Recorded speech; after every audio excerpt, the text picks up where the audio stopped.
The night is quiet over the Nile. A warm wind moves gently across the dark water.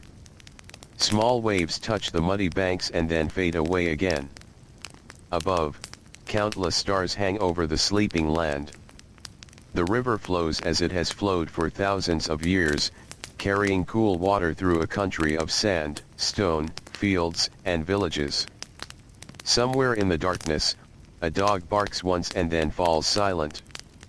Most homes are already asleep. The last cooking fires have faded into soft red embers. The smell of baked bread still lingers in narrow streets between mud brick houses. A few lamps continue to glow behind small windows, but even those lights are slowly disappearing one by one. Ancient Egypt is settling into the night. As the heat of the day drifts away, workers stretch out on woven mats. Farmers rest their tired backs. Fishermen close their eyes after long hours on the river. Servants curl beneath thin blankets. Children sleep beside parents and grandparents in crowded rooms filled with the gentle sounds of breathing. For many of these children, tomorrow will look much like today. And the day after that. And the day after that. Life follows rhythms here. The river rises and falls. The crops grow and are harvested. The sun appears each morning and disappears each evening. People learn early that life requires work. Very little is given freely. Food comes from labor. Shelter comes from labor. Clothing comes from labor. Almost everything that keeps a family alive is connected to effort. And because of this, childhood is not always separate from adulthood. A child may laugh and play. A child may chase friends through dusty lanes. A child may splash in shallow river water or watch birds crossing the sky. But slowly, almost without noticing, that child is also learning how to become an adult. The process begins long before anyone calls it education. It begins with observation. A small boy wakes before sunrise. The room around him is dark except for faint moonlight slipping through an opening in the wall. Nearby, his father is already awake. The boy watches. His father wraps a simple cloth around his waist. He gathers tools. He drinks water. He steps outside into cool morning air. Nothing is explained with long speeches. The lesson comes through watching. Every morning, the same routine unfolds. The father works. The family survives. The child sees this again and again. And eventually the meaning settles quietly into his mind. In another house nearby, a young girl wakes to the sound of grinding stone. Her mother is preparing grain before sunrise.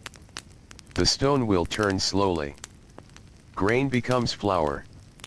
Flour becomes bread. Bread becomes breakfast. The girl watches hands that seem to know every movement without thinking. The work appears ordinary. But these ordinary actions hold knowledge gathered across generations. The mother does not always teach with words. The girl learns by standing nearby. She learns by helping. She learns by repeating simple tasks. Over time, the movements become familiar. The rhythm enters her body. This is how much learning happens in ancient Egypt. Not inside classrooms.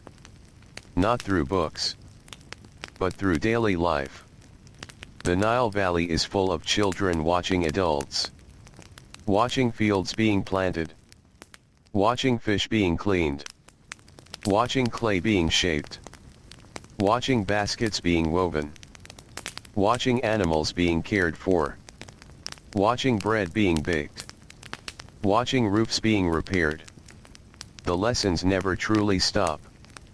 Before dawn, villages begin to stir. The sky remains dark blue. The stars slowly fade. Cool air lingers for a little while longer before the heat arrives. Roosters call from courtyards. Donkeys shuffle their feet.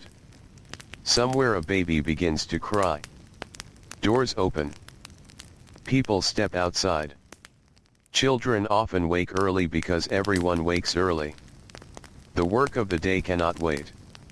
A farming family may already be preparing for several hours of labor before the sun climbs high overhead. Fields need attention. Water channels require maintenance. Animals need feeding.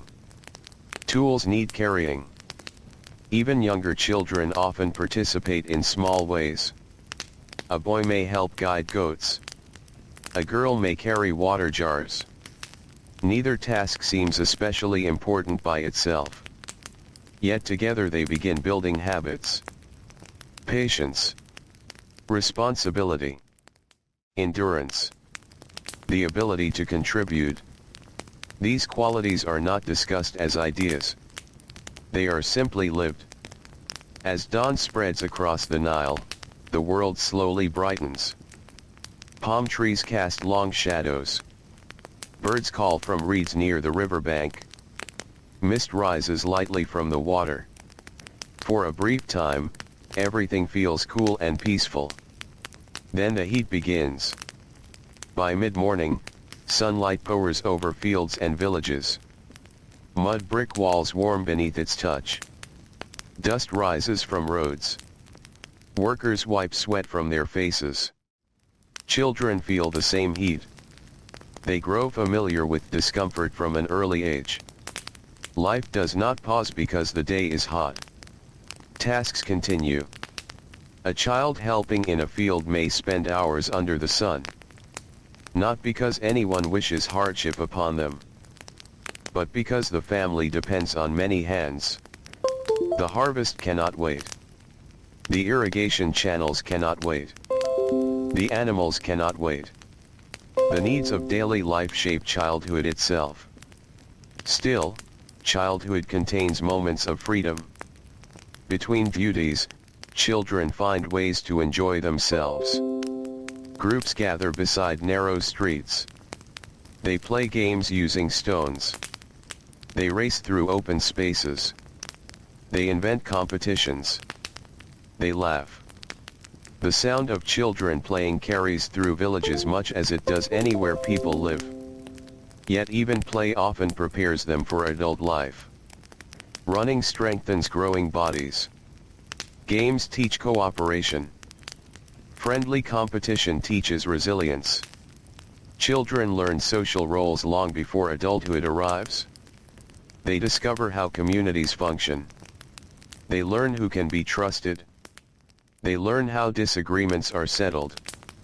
The lessons are quiet, but they remain. As years pass, responsibilities increase. A small child helping occasionally becomes an older child expected to contribute more regularly. The change happens gradually. One season blends into another. One flood of the Nile follows the last. One harvest succeeds another. Then suddenly a child realizes that adults depend upon their efforts. A boy accompanies his father to fields more often. A girl spends longer hours helping with household tasks. The line between childhood and adulthood begins moving slowly closer. In many homes, work starts before the sun appears and ends after it disappears. There is little room for idleness. Food preparation alone requires many hours. Grain must be harvested. Grain must be stored. Grain must be ground. Dough must be prepared. Bread must be baked. Each step requires labor. Children witness every stage. Some participate directly. The smell of fresh bread becomes connected with effort. Nothing simply appears. Everything comes from work. During the hottest hours of the day, activity sometimes slows. The sun hangs heavily above the valley. Light reflects from stone and sand. Even animals seek shade. People rest briefly when possible. Children sit beneath awnings. Workers drink water. Conversations drift lazily through the warm air. Yet these quiet pauses rarely last long. Soon tasks resume. Life moves forward again. For families living beside the Nile, survival depends upon consistency. Children absorb this truth almost without realizing it. Consistency matters. Showing up matters. Finishing tasks matters. The river itself teaches patience. Floodwaters arrive according to rhythms beyond human control. Farmers wait. Plant. Tend. Harvest. Then wait again. Children grow up watching these cycles. They learn that many rewards come slowly. Months may pass between effort and result. A seed planted today becomes food much later. This understanding shapes expectations about life itself. Not every child becomes a farmer. Ancient Egypt contains many occupations. Some children grow up in fishing families. They learn river currents. They learn where fish gather. They learn how nets are repaired. Early mornings become familiar. The smell of water and reeds becomes part of daily life. Long hours on small boats teach patience and attention. Other children grow up around workshops. The sounds are different there. Hammering. Scraping. Cutting. Polishing. The air may smell of wood, clay, leather, or metal. A craftsman's child watches skilled hands transform simple materials into useful objects. At first they observe. Later they assist. Eventually they practice. Mistakes happen. Corrections follow. Learning continues. Some children belong to families connected with writing. These children enter a different path. The life of a scribe requires years of practice. Writing is difficult. Symbols must be memorized. Hands must become steady. Patience is essential. Many hours are spent sitting and repeating exercises. For a young student, the work can feel endless. Yet families understand the opportunity such training may provide. A successful scribe often avoids some of the hardest physical labor. Still, the preparation itself demands discipline. Even here, childhood becomes training. Not training of muscles alone. Training of attention. Training of memory. Training of endurance. Throughout Egypt, children are constantly becoming. Each day adds another layer. Another skill. Another habit. Another expectation. Meanwhile, the physical world around them remains deeply present. Dust clings to feet. Sandals scrape across stone floors. River water cools tired skin. Cooking fires crackle softly. The scent of onions and bread drifts through homes. Donkeys bray in courtyards. Workers call to one another across fields. Children grow up surrounded by these sounds. They become the soundtrack of ordinary life.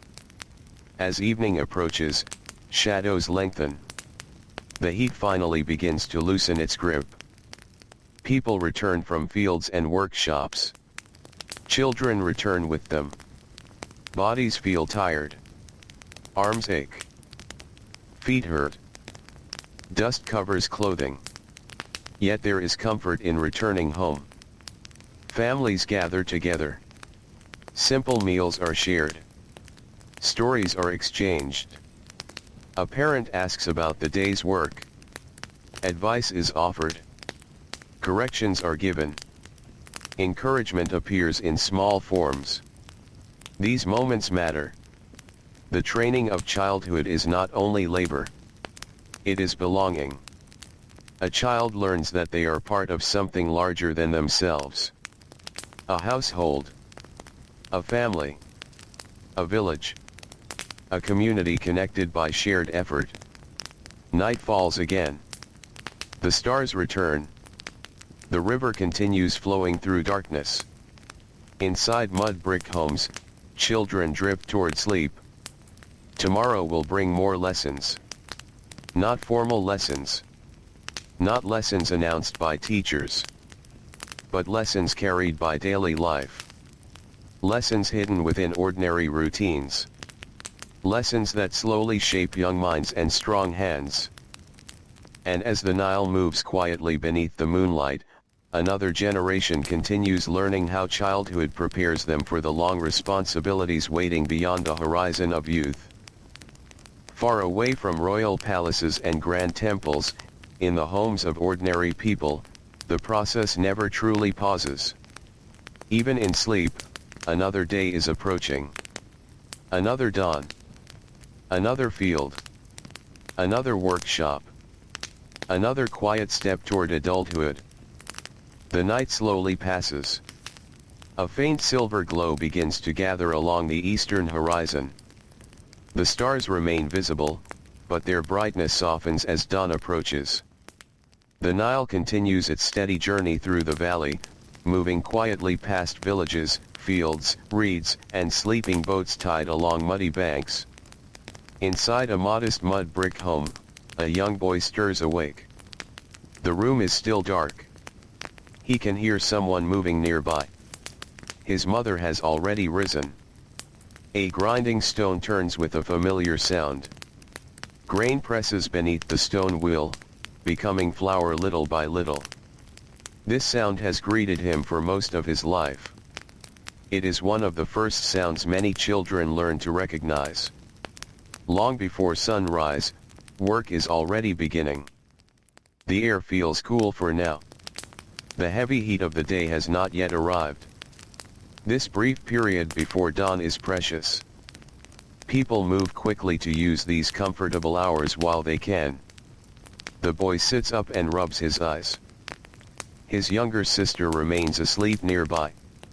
She is wrapped loosely in a woven blanket. Soon she will wake as well. Outside, the village slowly comes to life. A donkey shifts its weight. Someone opens a wooden gate. Footsteps crunch softly across packed earth. A rooster calls. Another answers from farther away. These sounds blend together into the gentle beginning of another ordinary day. For children growing up in ancient Egypt, ordinary days are where most learning happens. Years later, many may not remember a particular morning. But thousands of mornings together shape who they become. The boy steps outside. The sky has turned pale blue. The first light touches distant palm trees. He carries a small water jar toward a nearby source. The jar is not especially heavy. Not yet. When he was younger, he carried smaller containers. Now he is trusted with more. Each year brings slightly greater responsibility. No one announces this change. There is no ceremony. The expectations simply grow little by little. One season he carries a small basket. Another season he carries a larger one. One year he watches adults repair a wall. The next year he helps mix mud. Childhood moves forward through countless small steps. The village itself seems to teach these lessons. Everywhere he looks, people are busy. An older farmer repairs a wooden tool. A woman sweeps dust from her doorway. Two fishermen prepare their nets before heading toward the river. A baker tends a small oven.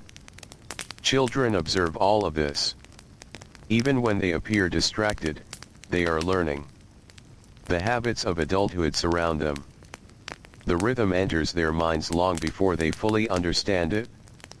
As sunlight spreads across the valley, families begin eating their first meal. The food is simple. Bread. Perhaps some vegetables. Maybe dates. Sometimes fish. Nothing extravagant. Yet every piece of food carries the memory of labor. The grain was planted. The grain was harvested. The grain was stored. The grain was ground. The bread was baked. Children witness each step. As a result, food rarely feels disconnected from effort. Meals are closely tied to work. After eating, the day truly begins. In farming communities, children often accompany adults into the fields. The Nile has made these lands fertile. Without the river, much of Egypt would be desert. People understand this deeply. The river provides life. The fields depend upon it. The families depend upon the fields. And the children grow up understanding this connection. A young girl walks beside her father. The ground beneath her feet feels firm and warm. She carries a small basket. At first she simply follows. Then she helps gather tools. Later she assists with planting. Eventually she can perform tasks on her own. The process takes years. No one rushes it. Knowledge passes gradually from one generation to the next. The father rarely gives long explanations. Instead, the daughter watches his hands. She notices how he examines soil, how he handles plants, how he judges water levels. Many lessons are absorbed through observation. The ancient world often teaches through repetition. The same tasks appear again and again. The same seasons return. The same routines continue. Children gain confidence because familiar situations repeat many times. Mistakes happen. Corrections happen. Learning continues. As morning advances, the sun climbs higher. Heat gathers across the landscape. Shadows shorten. Workers wipe sweat from their foreheads. Children experience these conditions alongside adults. The physical reality of labor becomes familiar. A child learns what tired muscles feel like. A child learns how much water matters. A child learns when to rest briefly and when to continue. These are practical lessons. The body learns them directly.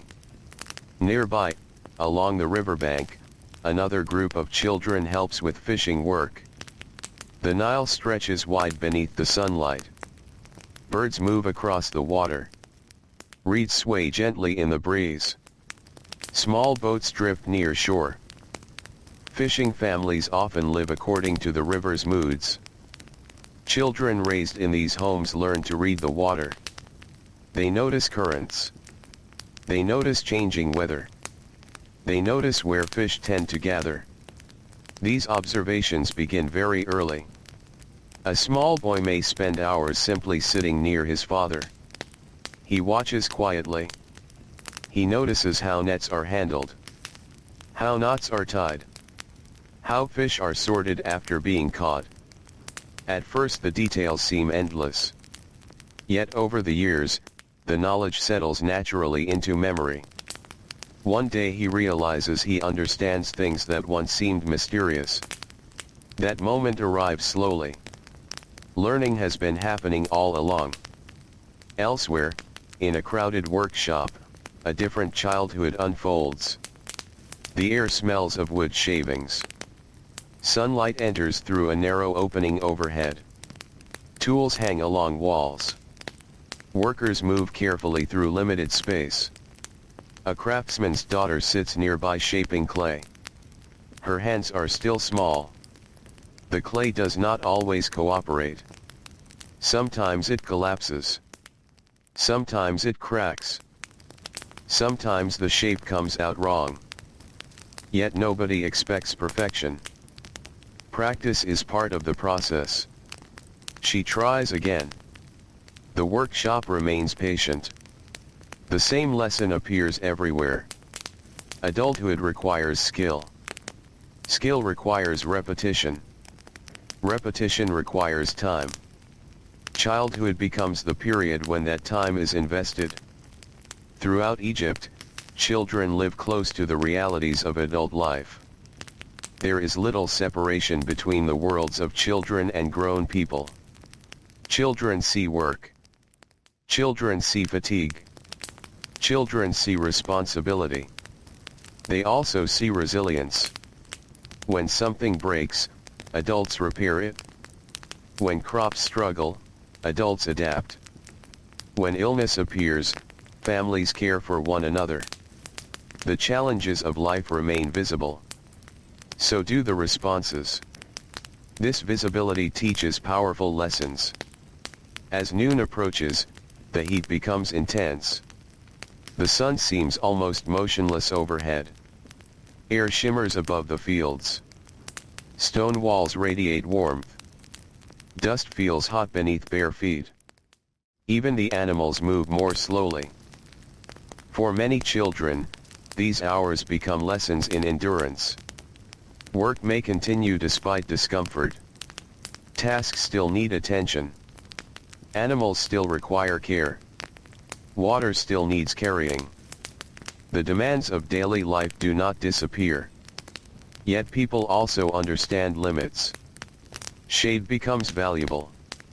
A tree may shelter several workers. A wall may provide relief. People gather wherever a little coolness can be found. Children learn to appreciate these moments. A brief rest beneath shade feels wonderful after hours beneath the sun. Water tastes especially refreshing. A cool breeze feels like a gift. Simple comforts become deeply meaningful. In the afternoon, activity resumes. Voices drift across fields. Workers return to unfinished tasks. Children return as well. Life moves steadily forward. No single day seems extraordinary. Yet these ordinary days build entire lives. Many children never travel far from their home communities. The village itself becomes their classroom. Every path holds memories. Every field carries lessons. Every workshop contains examples to follow. The familiar environment teaches constantly. As years pass, children begin noticing changes in themselves. Tasks that once felt difficult become easier.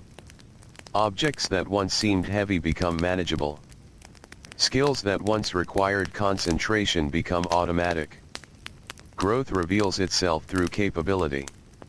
The young girl who once carried tiny bundles now carries larger loads. The young boy who once watched fishing nets now repairs them himself. The apprentice who once swept workshop floors now contributes meaningful work. These changes bring quiet satisfaction. Families notice. Communities notice. Trust grows. Responsibility grows alongside it. Toward evening, the harsh brightness begins to soften. Golden light spreads across the valley. The river reflects the changing sky. Long shadows stretch across fields. Birds return toward resting places. Children often enjoy this part of the day. The worst heat has passed. Work is nearing completion. The atmosphere feels gentler. Farmers gather tools. Fishermen secure boats. Merchants close stalls. Workshops become quieter. People begin returning home. Dust rises along village paths as families walk together. Tired feet carry them toward evening meals. Children feel the pleasant exhaustion that follows a full day. Their bodies ache slightly. Their minds feel calm. The work is finished for now. Back home, evening routines begin. Water is fetched. Food is prepared. Cooking fires glow softly. The smell of baking bread drifts through narrow streets. Neighbors speak quietly. Laughter occasionally rises from nearby homes. Life feels close here. Families live near one another. Doors remain open. Voices carry through the evening air. Children continue learning even during these peaceful hours. Around shared meals, adults discuss daily concerns. They talk about crops, weather, repairs, family matters. Trade. Children listen. Sometimes they ask questions. Sometimes they remain silent. Either way, they absorb information about how adults think and solve problems. This education happens naturally. No formal lesson is required. The conversation itself becomes instruction. Darkness slowly returns. Stars appear overhead. The Nile grows dark beneath the night sky. The temperature becomes more comfortable. People stretch tired muscles. Children settle onto mats. Families prepare for sleep.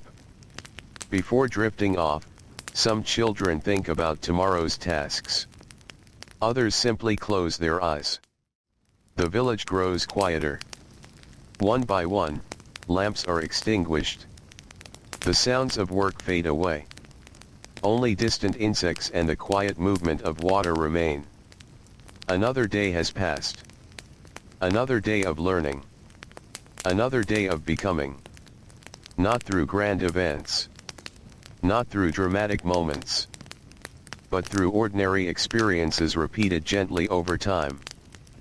And as the cool night air drifts through mud brick homes beside the Nile, childhood continues its slow transformation into the strength, patience, and endurance that adulthood will one day require. The night remains calm over the Nile. Moonlight rests softly upon the water, turning the slow-moving river into a ribbon of pale silver. Along the banks, reeds sway gently in the darkness. Palm trees stand still against a sky filled with stars. Most of the village is asleep.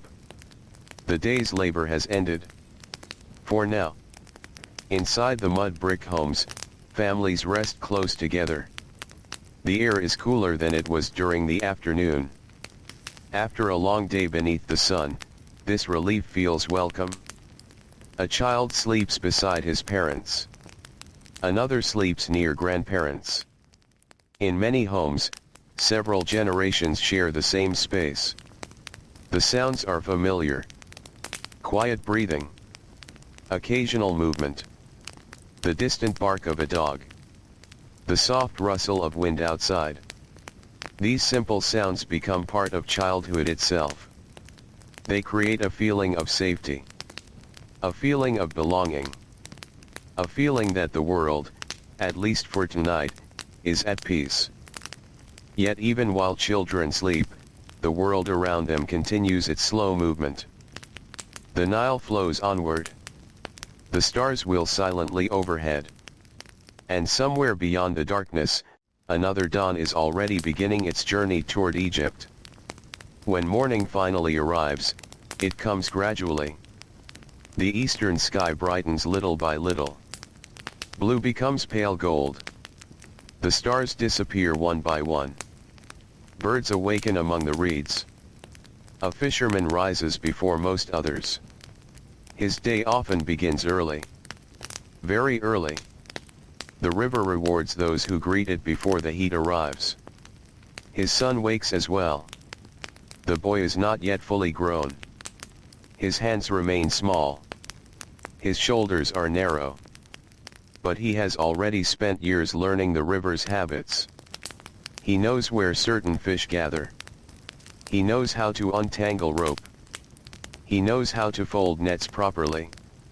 None of these skills appeared suddenly. Each one arrived through repetition. One morning after another. One season after another. The boy follows his father toward the water. The air smells fresh. Cool moisture rises from the river. For a short while, before the sun grows strong, the world feels gentle and quiet. The small boat rocks lightly against the shore. Together they push it into the water. The father says little. He does not need many words. The lessons have been unfolding for years. The son watches. Helps. Practices. Learns. This pattern exists throughout Egypt. Children become adults not through a single moment, but through countless ordinary mornings. Farther inland, Another family begins its day. A young girl helps prepare breakfast. The grinding stone turns steadily. Its familiar sound fills the room. Stone against grain. Again. And again. And again. The work requires patience. There are no shortcuts. Grain must become flour before bread can be made. The girl's mother works beside her. Her movements seem effortless. Years of practice have made every action smooth. The daughter studies these movements carefully. She notices details. How much grain to add. How firmly to press. How quickly to turn the stone. These lessons are not written down. They live in observation. They live in memory. They live in hands that repeat the same tasks day after day. Outside, sunlight spreads across the village. Children emerge from homes. Some carry baskets. Others carry jars. Many already know what their responsibilities will be. The expectations are familiar. They have grown alongside them. Responsibility arrives slowly in ancient Egypt. Like the rising sun. Like the changing seasons. Like the river's steady flow.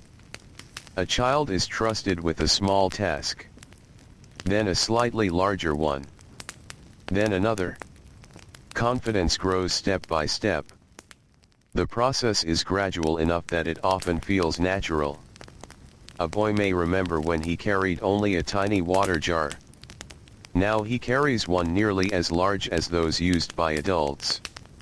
A girl may remember when she watched older family members prepare food. Now younger siblings watch her. Time moves quietly. Yet it never stops.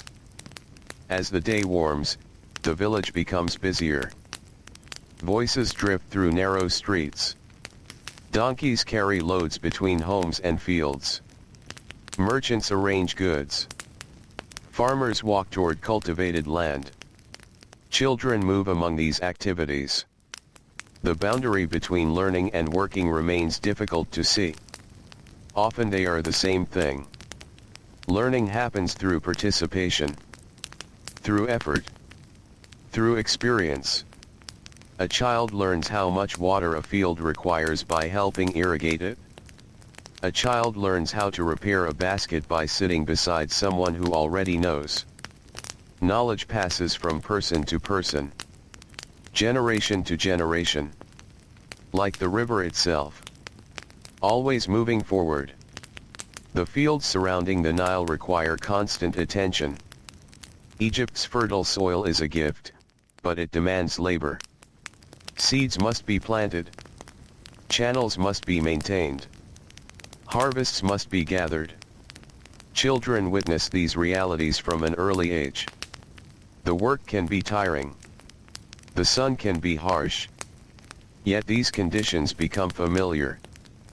They become part of daily life. A young boy walks beside his father carrying simple tools. The earth beneath his feet feels warm. Dust clings to his ankles. Sweat gathers along his forehead. He feels tired before noon. But he continues. Not because he enjoys exhaustion. Not because anyone wishes hardship upon him. But because this is how life functions. The family depends upon everyone's effort. The community depends upon many families working together. The fields depend upon attention. Children gradually understand these connections. The world reveals itself through responsibility. Meanwhile, life inside workshops follows a different rhythm. A young apprentice enters a crowded room filled with activity. Sunlight falls through a small opening overhead. Particles of dust drift through the bright beam. Tools rest along walls. Half-finished objects sit on wooden tables. The air smells of clay, wood, leather, and sweat. Here, childhood becomes preparation through craftsmanship. The apprentice spends hours observing. Hours practicing. Hours correcting mistakes. Perhaps he shapes pottery. Perhaps he carves wood. Perhaps he weaves baskets. The specific skill matters less than the process itself. Patience. Attention. Persistence. These qualities are strengthened every day. Sometimes progress feels slow. Very slow. A child may spend weeks improving a single technique. Months learning a particular skill. Years becoming truly capable. The pace of mastery teaches an important lesson. Good work takes time. There is comfort in this understanding. No one expects perfection immediately. Growth happens gradually. The workshop knows this. The family knows this. The child learns it too. As the sun climbs higher, Egypt begins to shimmer beneath the heat. The air feels heavy. Stone walls radiate warmth. Open ground becomes difficult to cross barefoot. Shade grows precious. Children learn to seek it whenever possible. A tree beside a field. A canopy near a workshop. A wall casting a narrow shadow. These small shelters become gathering places. Workers rest briefly. Water is shared. Conversations drift lazily through the warm afternoon. Children often listen more than they speak. They hear stories, advice, memories, practical knowledge. Adults discuss weather patterns, crop conditions, river levels, repair work, family concerns. The information settles quietly into young minds. Many lessons arrive through listening. The afternoon eventually stretches toward evening. The sunlight softens. The worst heat begins to fade. A gentle breeze moves across the river. Workers feel relief. Children feel it too. The day has been long. Their muscles ache. Their clothing carries dust from fields and roads. Yet there is satisfaction in finishing what needed to be done. The village slowly turns homeward. Paths fill with returning families. Fishermen pull boats ashore. Farmers gather tools. Merchants secure goods. The rhythm repeats itself once again. A rhythm known across generations. As children walk home, they observe adults around them. The older workers move differently. Their faces show years of labor. Their hands reveal decades of experience. Their backs carry evidence of long effort beneath the Egyptian sun. Children notice these things. Perhaps not consciously at first. But the observations remain. Adulthood is visible. Its rewards are visible. Its burdens are visible. And childhood gradually prepares young people for both. Back inside the village, evening life begins. Cooking fires glow. Smoke rises into the darkening sky. The scent of bread spreads through narrow lanes. Vegetables simmer. Fish cooks over simple flames. Families gather together. The day's work creates hunger. Meals feel earned. Children sit among parents, grandparents, siblings, cousins. Conversation flows naturally. Someone describes a problem in the fields. Someone shares news from a nearby settlement. Someone laughs quietly. Someone offers advice.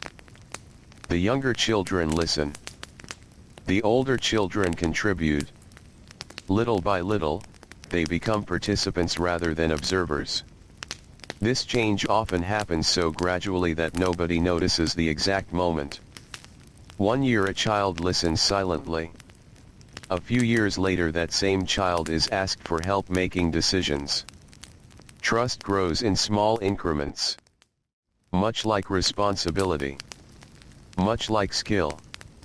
Much like adulthood itself. After the meal, Darkness settles fully over the Nile Valley. Stars return. The river reflects tiny points of light. The air cools. People move more slowly now. The urgency of work has passed. A peaceful stillness begins to spread. Children often enjoy these hours. The demands of the day are finished. The world feels softer, gentler. Some families tell stories. Others sit quietly. Some simply enjoy the cool evening air. These moments create memories that remain long after childhood ends. Not dramatic memories. Not extraordinary ones. Just simple memories. The smell of warm bread. The glow of firelight. The sound of parents speaking nearby. The sight of stars above mud brick rooftops. The feeling of safety after a long day. These experiences shape people as surely as labor does. Because preparation for adulthood is not only about work. It is also about connection. About belonging. About learning where one fits within a family and community. A child who understands these bonds carries something valuable into adult life. Eventually sleep returns to the village. Families settle onto woven mats. The last lamps fade. One by one, conversations disappear. Silence spreads gently across the settlement. The Nile continues moving through the darkness. Steady. Patient. Unchanging. And inside countless homes, another generation of children rests after another day of learning. Another day of carrying water. Watching skilled hands. Walking dusty roads. Working beneath the sun. Sharing meals. Listening to stories. Growing stronger. Growing wiser. Slowly becoming the adults they will someday be. While beyond the village walls, under a sky crowded with stars, the ancient river flows onward through the night, carrying with it the quiet rhythm of life that has guided childhood for countless generations. The Nile moves quietly beneath the stars. Its dark waters slide through the sleeping valley with a calm that seems almost timeless. Along the banks, reeds whisper softly whenever the night breeze passes through them. Palm leaves rustle high above the ground. Somewhere in the distance, a night bird calls once and then falls silent. The villages rest. The workshops are dark. The fields wait patiently for morning. Inside one mud brick home, a small child shifts beneath a woven blanket. The room is simple. The walls are rough. The floor is packed earth smoothed by countless footsteps. The air carries the faint scent of grain and smoke. Nearby, his parents sleep. Tomorrow will bring another day of labor. But for now, there is only quiet. The child does not yet know how many ordinary days lie ahead. Thousands of mornings. Thousands of small responsibilities. Thousands of lessons hidden inside daily routines. Yet each one will help shape the adult he will someday become. Outside, the eastern horizon slowly begins to brighten. The stars fade one by one. The coolness of night lingers briefly. Soon the heat will return. It always does. For now, though, the valley feels peaceful. A farmer rises before dawn. His joints feel stiff. Years of work have left their mark on his body. His hands are rough. His shoulders ache. His back reminds him of long seasons spent bending over fields. Yet he rises anyway. Beside him, his oldest son awakens. The boy has watched this routine his entire life. He knows the movements before they happen. The washing. The gathering of tools. The first drink of water. The walk toward the fields. Nothing feels unusual. This is simply how life unfolds. Father and son step into the cool morning air. The village is only beginning to wake. A few lanterns glow faintly. The sky grows brighter with every passing moment. Together they walk toward land their family has worked for years. Perhaps generations. The path is familiar. The sun could follow it even in darkness. Dust crunches beneath their sandals. The smell of damp earth rises from irrigation channels. Birds begin their morning songs. The world awakens slowly around them. As they walk, the father occasionally points towards something. A section of canal that needs attention. A patch of soil that holds moisture differently. A sign left by animals during the night. The lessons are brief. Simple. Practical. Most knowledge in ancient Egypt is shared this way. Not through long lectures, but through observation and repetition. The son listens carefully. One day, these fields may depend upon him. The responsibility feels distant, yet not impossibly distant. Each year brings adulthood closer. Meanwhile, elsewhere in the village, another child begins her day. A young girl sits beside her grandmother. The older woman is weaving. Her hands move steadily, patiently, confidently. The reeds bend and cross. Patterns slowly appear. The basket grows little by little. The girl watches. She has watched many times before. At first, weaving seemed mysterious. The reeds appeared tangled and confusing. Now she begins to understand. Her fingers are learning where to go. Her eyes notice details they once missed. The grandmother occasionally offers guidance. A small correction. A gentle suggestion. Nothing hurried. Nothing harsh. There is time to learn. Skill develops through practice. The basket becomes a lesson. Not only in weaving, but in patience, in concentration, in persistence. The same qualities appear everywhere throughout Egyptian childhood. The sun rises higher. Golden light spreads across rooftops. The coolness begins to fade. Soon workers fill roads leading toward fields, workshops, and riverbanks. Children move among them. Some carry tools. Some carry food. Some carry water jars. Even younger children often accompany older family members. Their tasks may be small, yet they are part of something larger. Part of a household working together. Part of a community sustained through shared effort. Along the river, fishermen prepare for another day. The Nile is calm this morning. Its surface reflects the brightening sky. A boy helps untangle nets. The work requires attention.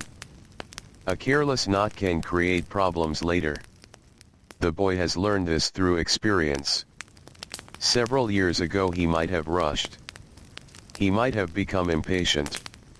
Now he works more carefully. More steadily. The change happened gradually. Almost invisibly. One season blending into another. This is often how maturity arrives. Not suddenly. Not dramatically. But through countless small improvements. A little more patience. A little more skill. A little more understanding. Children rarely notice these changes while they are happening. Adults often notice first. A father realizes his son can complete a task without assistance. A mother notices her daughter managing responsibilities independently. Trust grows. Responsibility follows. As morning advances, activity increases throughout the valley. Workshops echo with familiar sounds. Wood being cut. Clay being shaped. Stone being carved. Metal being hammered. The sounds blend together into the daily music of working life. Many children spend years within these environments. An apprentice enters a workshop shortly after sunrise. Dust floats through shafts of light. The room already feels warm. Several craftsmen are at work. Each movement appears deliberate. Years of experience guide their hands. The apprentice observes closely. There is much to learn. Not only techniques, but attitudes, patience during difficult tasks, care when handling materials, respect for quality work. Children learn these things by watching adults respond to challenges. A piece of wood splits unexpectedly. A pot cracks during drying. A tool breaks. Problems arise. The craftsmen do not simply abandon the work. They adapt. Repair. Begin again. The apprentice sees this. The lesson reaches beyond craftsmanship. It teaches resilience. Life itself often requires starting again. By midday, heat settles heavily across Egypt. The sun shines from nearly overhead. Shadows become small. Stone walls seem to radiate warmth in every direction. The air feels still. Even birds appear quieter. Children working outdoors feel the strain. Sweat runs down their faces. Their feet grow tired. Their arms ache. Yet these experiences become familiar. Not pleasant, but familiar. Ancient childhood often includes an early understanding of physical effort. The body learns what it can endure. The body learns how to continue despite discomfort. These lessons are not celebrated. They are simply part of life. Near an irrigation canal, several workers pause briefly beneath a tree. Children rest beside them. Water is shared. The cool liquid feels refreshing. Conversations drift lazily through the shade. The atmosphere softens. For a few moments, work seems distant. The tree offers shelter not only from sunlight but from constant effort. Children remember such places. A favorite patch of shade. A cool section of riverbank. A wall that catches afternoon breezes. Small comforts become meaningful in a landscape shaped by heat. The rest period ends. Work resumes. The cycle continues. Fields require attention. Animals need care. Homes require maintenance. The village moves steadily forward. A child helping carry water walks slowly beneath the afternoon sun. The jar feels heavy. The path seems longer than usual. Dust sticks to damp skin. Yet step by step the task is completed. The child learns something important. Many responsibilities are accomplished exactly this way. One step at a time. Not through sudden bursts of effort, but through steady persistence. This lesson will remain useful throughout adulthood. As the afternoon stretches onward, the quality of light begins changing. The fierce brightness softens. Shadows lengthen. The worst heat slowly loosens its grip. Workers feel relief. Children feel it too. Energy returns. Voices become livelier. The promise of evening approaches. A group of boys walks home from nearby fields. They talk quietly among themselves. Some discuss tasks they completed. Others speak about simple games they hope to play before dark. Even hard-working childhood contains moments of play. These moments matter. Friendships grow during them. Confidence grows. Joy grows. The responsibilities of life do not erase childhood completely. Instead, work and play exist side by side, each helping shape the person becoming. Back in the village, evening preparations begin. Cooking fires appear. Smoke rises gently into the sky. The scent of baking bread drifts between homes. Children often help prepare meals. Some gather fuel. Others carry ingredients. Others assist with simple cooking tasks. Food preparation itself becomes education. A young girl learns how much flour is needed, how dough should feel, when bread is ready. The knowledge settles into memory through repetition. One meal, then another, then hundreds more. The sun approaches the horizon. Golden light covers the Nile. The river glows softly. Palm trees cast long shadows across the land.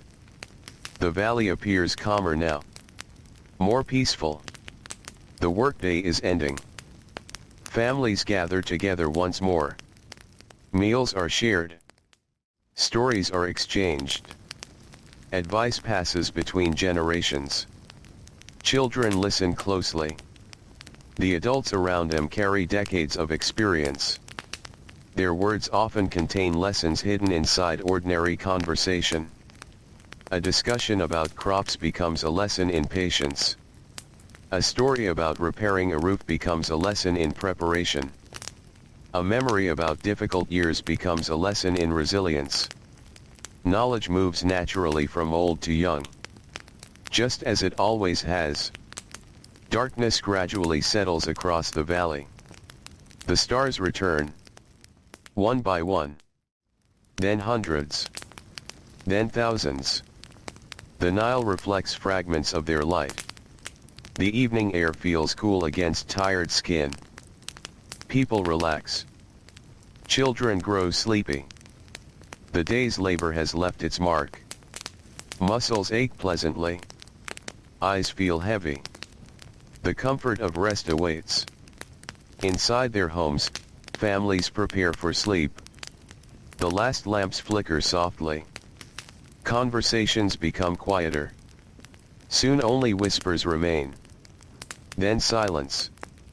Outside, the river continues flowing through the darkness. Patient. Steady. Unhurried. And within the sleeping villages of ancient Egypt, another day of childhood has quietly fulfilled its purpose. Not through grand achievements. Not through dramatic events. But through countless small moments. Watching. Helping. Learning. Practicing. Growing. Day after day. Season after season. Under the warm sun and beside the eternal river, childhood continues its slow work of preparing young hearts, minds, and hands for the demanding yet familiar road of adulthood that stretches gently ahead.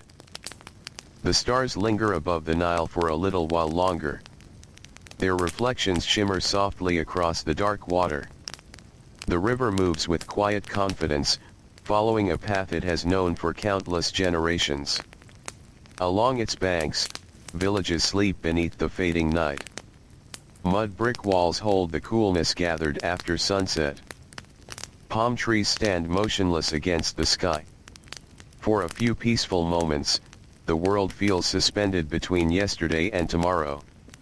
Inside one small home, a child sleeps deeply after a long day. His hands still carry traces of dried mud from work in the fields. His legs ache slightly from walking.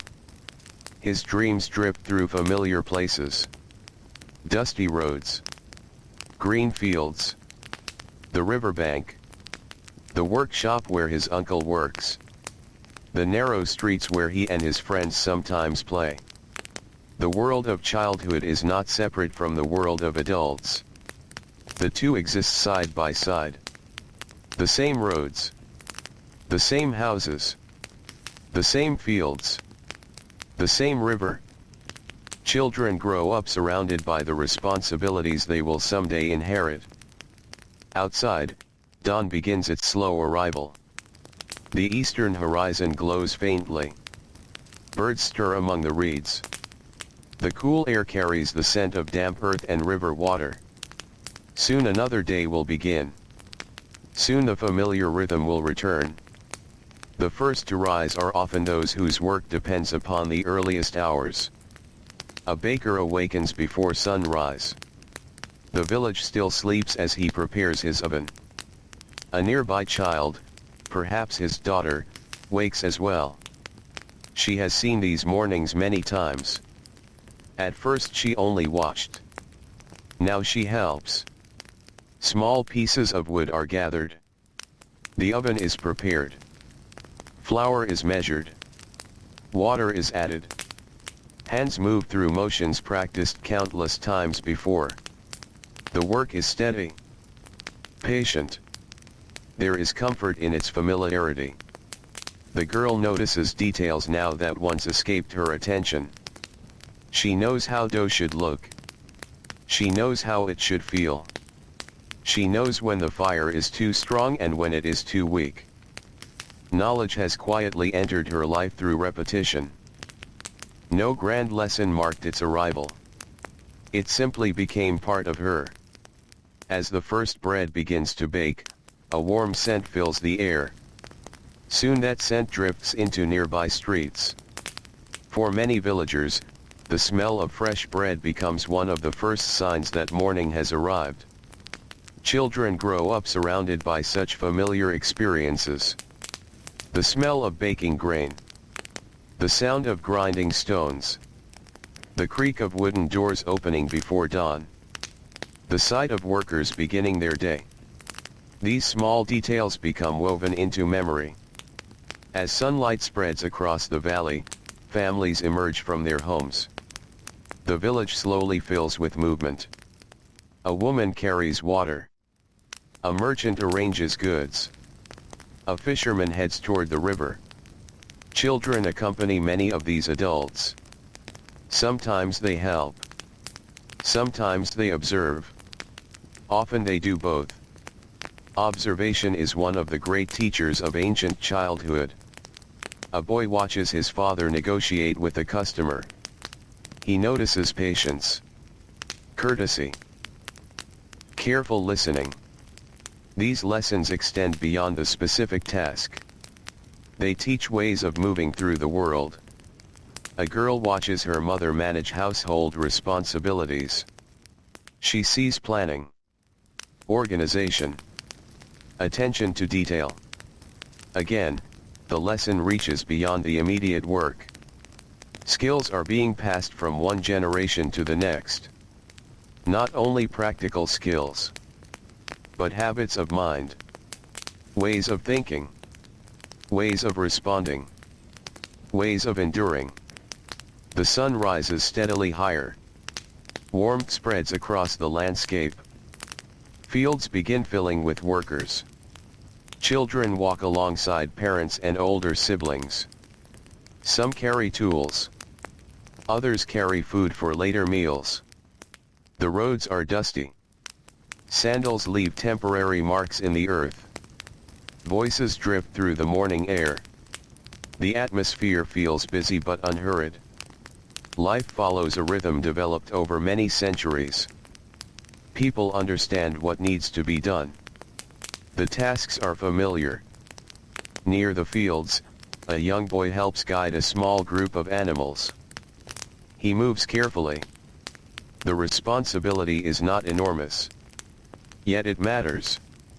The animals must remain safe. They must reach the correct place. The family depends upon them. Such tasks help children develop confidence. The boy discovers that others trust him. That trust becomes important. Responsibility often grows from trust. The more capable a child becomes, the more responsibility follows. This gradual process shapes much of childhood. Nearby, another child helps maintain an irrigation channel. Water flows slowly through a narrow path cut into the earth. The channel must remain clear. Mud and debris must be removed. The work is not exciting. Many important tasks are not. Yet they are necessary. Ancient children learned this early. Much of adult life involves duties that are ordinary rather than dramatic. The field must be watered. The bread must be baked. The roof must be repaired. The animals must be fed.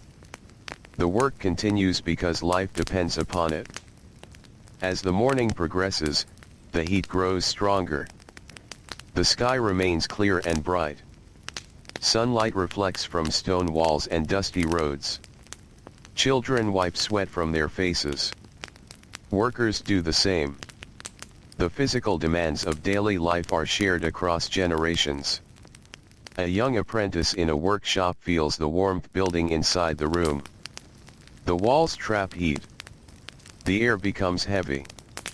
Yet the work continues. The apprentice studies carefully. Every movement of the master craftsman contains information. How tools are held. How mistakes are corrected. How materials are handled. Years later, these observations will become valuable. For now, they accumulate slowly. One lesson at a time. The apprentice occasionally makes errors. A measurement is incorrect. A cut is uneven. A piece of clay collapses. These moments become opportunities for learning. Failure is not unusual. It is expected. Nobody becomes skilled immediately. Children discover this through experience. Progress often arrives slowly. Patience becomes essential. The workshop teaches patience every day. Outside, the midday sun settles over the Nile Valley. The heat becomes intense. Workers seek moments of shade whenever possible. Children gather beneath trees. Families rest beside walls that block the strongest sunlight. Water jars pass from hand to hand. The cool drink feels refreshing. Conversation slows. The pace of movement softens. For a short while, the entire landscape seems to breathe more slowly. Even the river appears calm beneath the bright sky. These pauses matter. They teach another lesson. Effort and rest belong together. Neither can exist forever without the other. Children learn the value of both. The value of hard work. The value of recovery. The value of continuing after rest. The afternoon eventually resumes its steady pace. Tasks await completion. The village becomes active once more. A young girl accompanies her grandmother through a market area. Merchants display goods carefully. Baskets of produce sit beneath simple awnings. Pottery catches the sunlight. Voices mingle softly. The market itself becomes a classroom. The girl learns how exchanges happen. How prices are discussed. How relationships matter. Commerce is not only about goods. It is also about trust. About reputation. About community. These lessons quietly enter her understanding of the world. Every environment teaches something. The fields teach endurance. The workshops teach skill. The markets teach cooperation. The home teaches responsibility. The river teaches patience. Together they prepare children for adult life. Not through a single system, but through daily experience. As afternoon drifts toward evening, shadows begin growing longer. The worst heat starts to fade. A breeze moves gently across the Nile. Birds circle above the water. Workers begin finishing their tasks. Children feel a sense of relief. The day has been long. Yet there is satisfaction in completion. A task started in the morning now stands finished. A field has been tended. A basket completed. A net repaired. A loaf baked. The results may seem small. Yet daily life is built from countless small accomplishments. Children learn to appreciate this. Large achievements are rare. Small achievements happen every day. And over time, those small achievements build entire lives. The village slowly gathers itself for evening. Cooking fires appear. Smoke rises into the softening sky. The smell of food spreads through narrow lanes.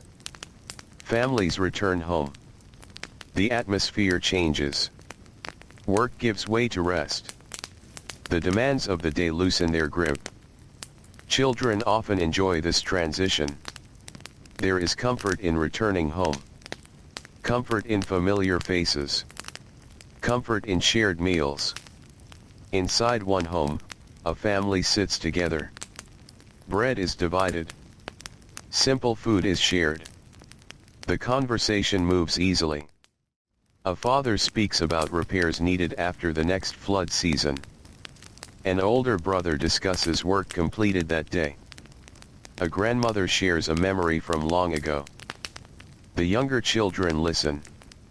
Listening itself becomes part of education. Stories carry knowledge.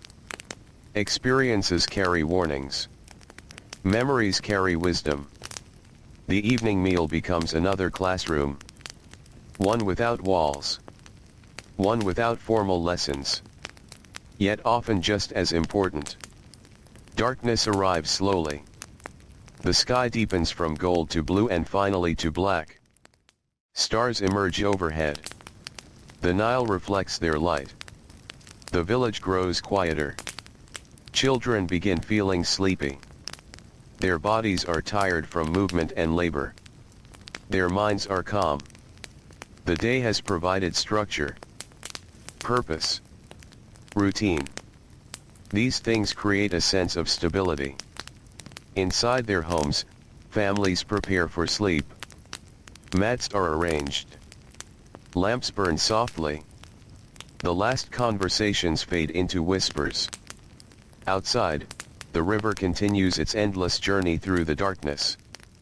The same river that nourished their grandparents. The same river that nourishes them. The same river that will someday nourish their children. And as another peaceful night settles across ancient Egypt, childhood continues its quiet work. Not loudly. Not dramatically.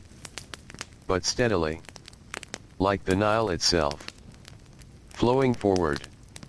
Carrying each young life little by little toward the responsibilities, skills, and endurance that adulthood will eventually require. Night settles deeply over the Nile Valley. The last cooking fires have faded into small red glows. Most doors are closed. Most conversations have ended. A peaceful silence stretches across the villages scattered beside the river. Above, the stars seem endless.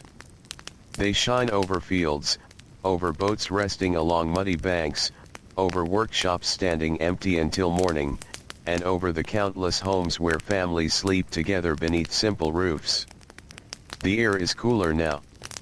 A gentle breeze drifts across the water and slips through narrow streets. For children, these nighttime hours are often the most comfortable of the entire day. The heat has finally released its grip. The work is finished. The body can rest. A young girl lies awake for a moment before sleep arrives. She listens to familiar sounds. The breathing of family members. The faint rustle of palm leaves outside. The distant call of a night bird somewhere near the river. The sounds are ordinary. Yet they are comforting. They tell her that everything is as it should be. Tomorrow will come. The village will wake. Work will begin again. But for now, there is only stillness.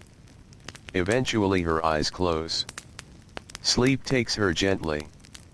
And as the night passes, the world continues turning toward another dawn. The first light arrives slowly. The eastern horizon brightens with pale gold. The stars retreat. The river begins reflecting the colors of morning. Birds emerge from the reeds. Their calls echo softly across the water. A fisherman awakens before most of the village. His day often begins long before sunrise. The river offers its quietest moments during these early hours.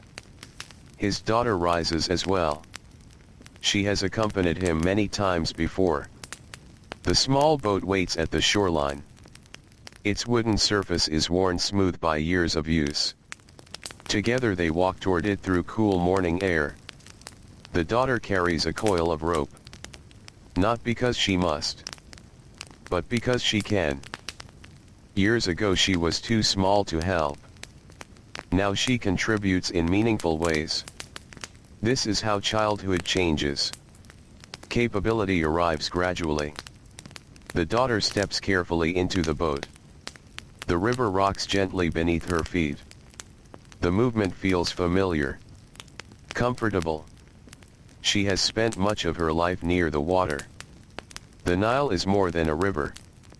It is a teacher, a provider, a constant presence. Children raised beside it learn lessons that are difficult to find elsewhere.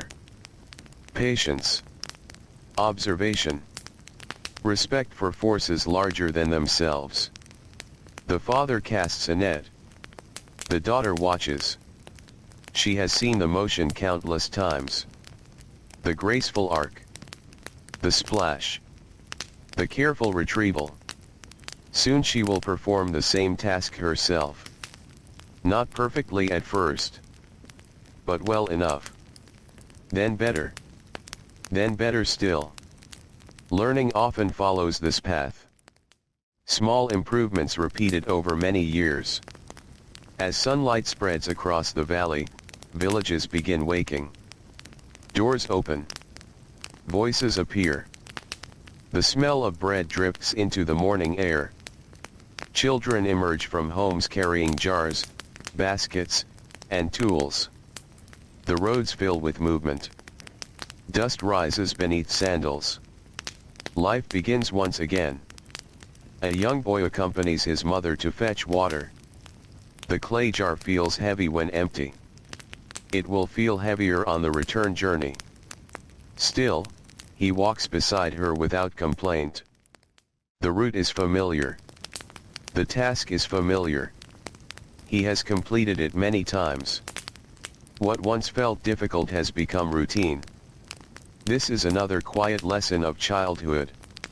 Tasks that seem challenging eventually become normal through repetition. Strength develops gradually. Not only physical strength. Patience grows. Confidence grows. Endurance grows. These qualities often arrive so slowly that children barely notice them. Yet year after year, they become stronger. Along the edge of the village, a group of older children heads toward nearby fields. The air remains pleasant for now. The sun has not yet reached its full power. The children talk quietly as they walk. Some discuss family matters. Others speak about simple plans for later in the day. Their conversation moves easily. Friendships formed during childhood often grow through shared work. Hours spent together create strong bonds. The children understand one another's routines. They understand one another's responsibilities. They share similar experiences. The fields greet them with rows of growing crops. The irrigation channels glisten beneath the morning light. Work begins. A young boy helps clear weeds.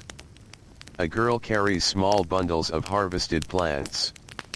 Others assist with watering. The tasks vary.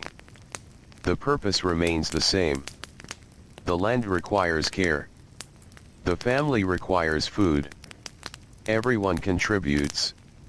Children learn something important through these experiences.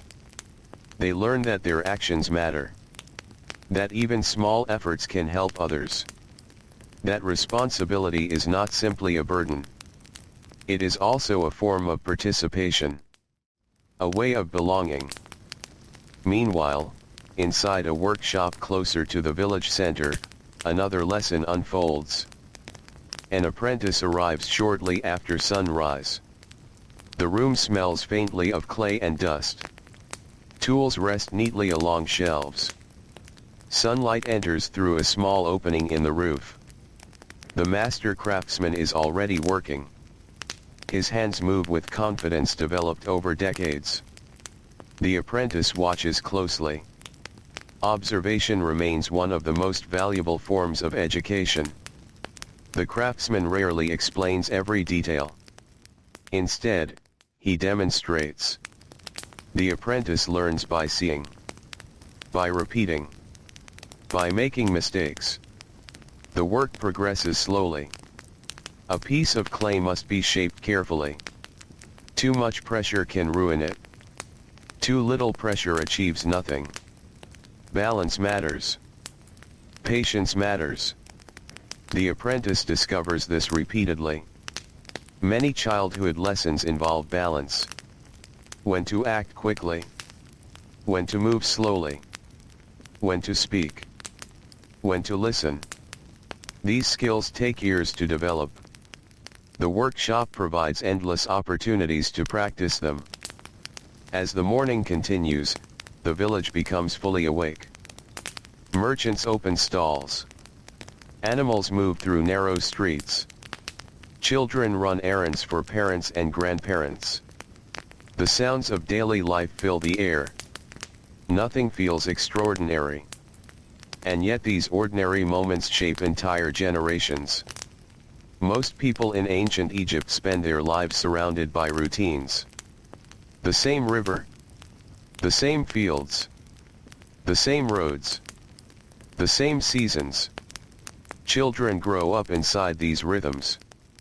The repetition creates stability. The repetition creates knowledge. The repetition creates capable adults. The sun rises higher. Heat begins gathering across the land. Stone walls warm beneath the sunlight. Dusty roads become brighter.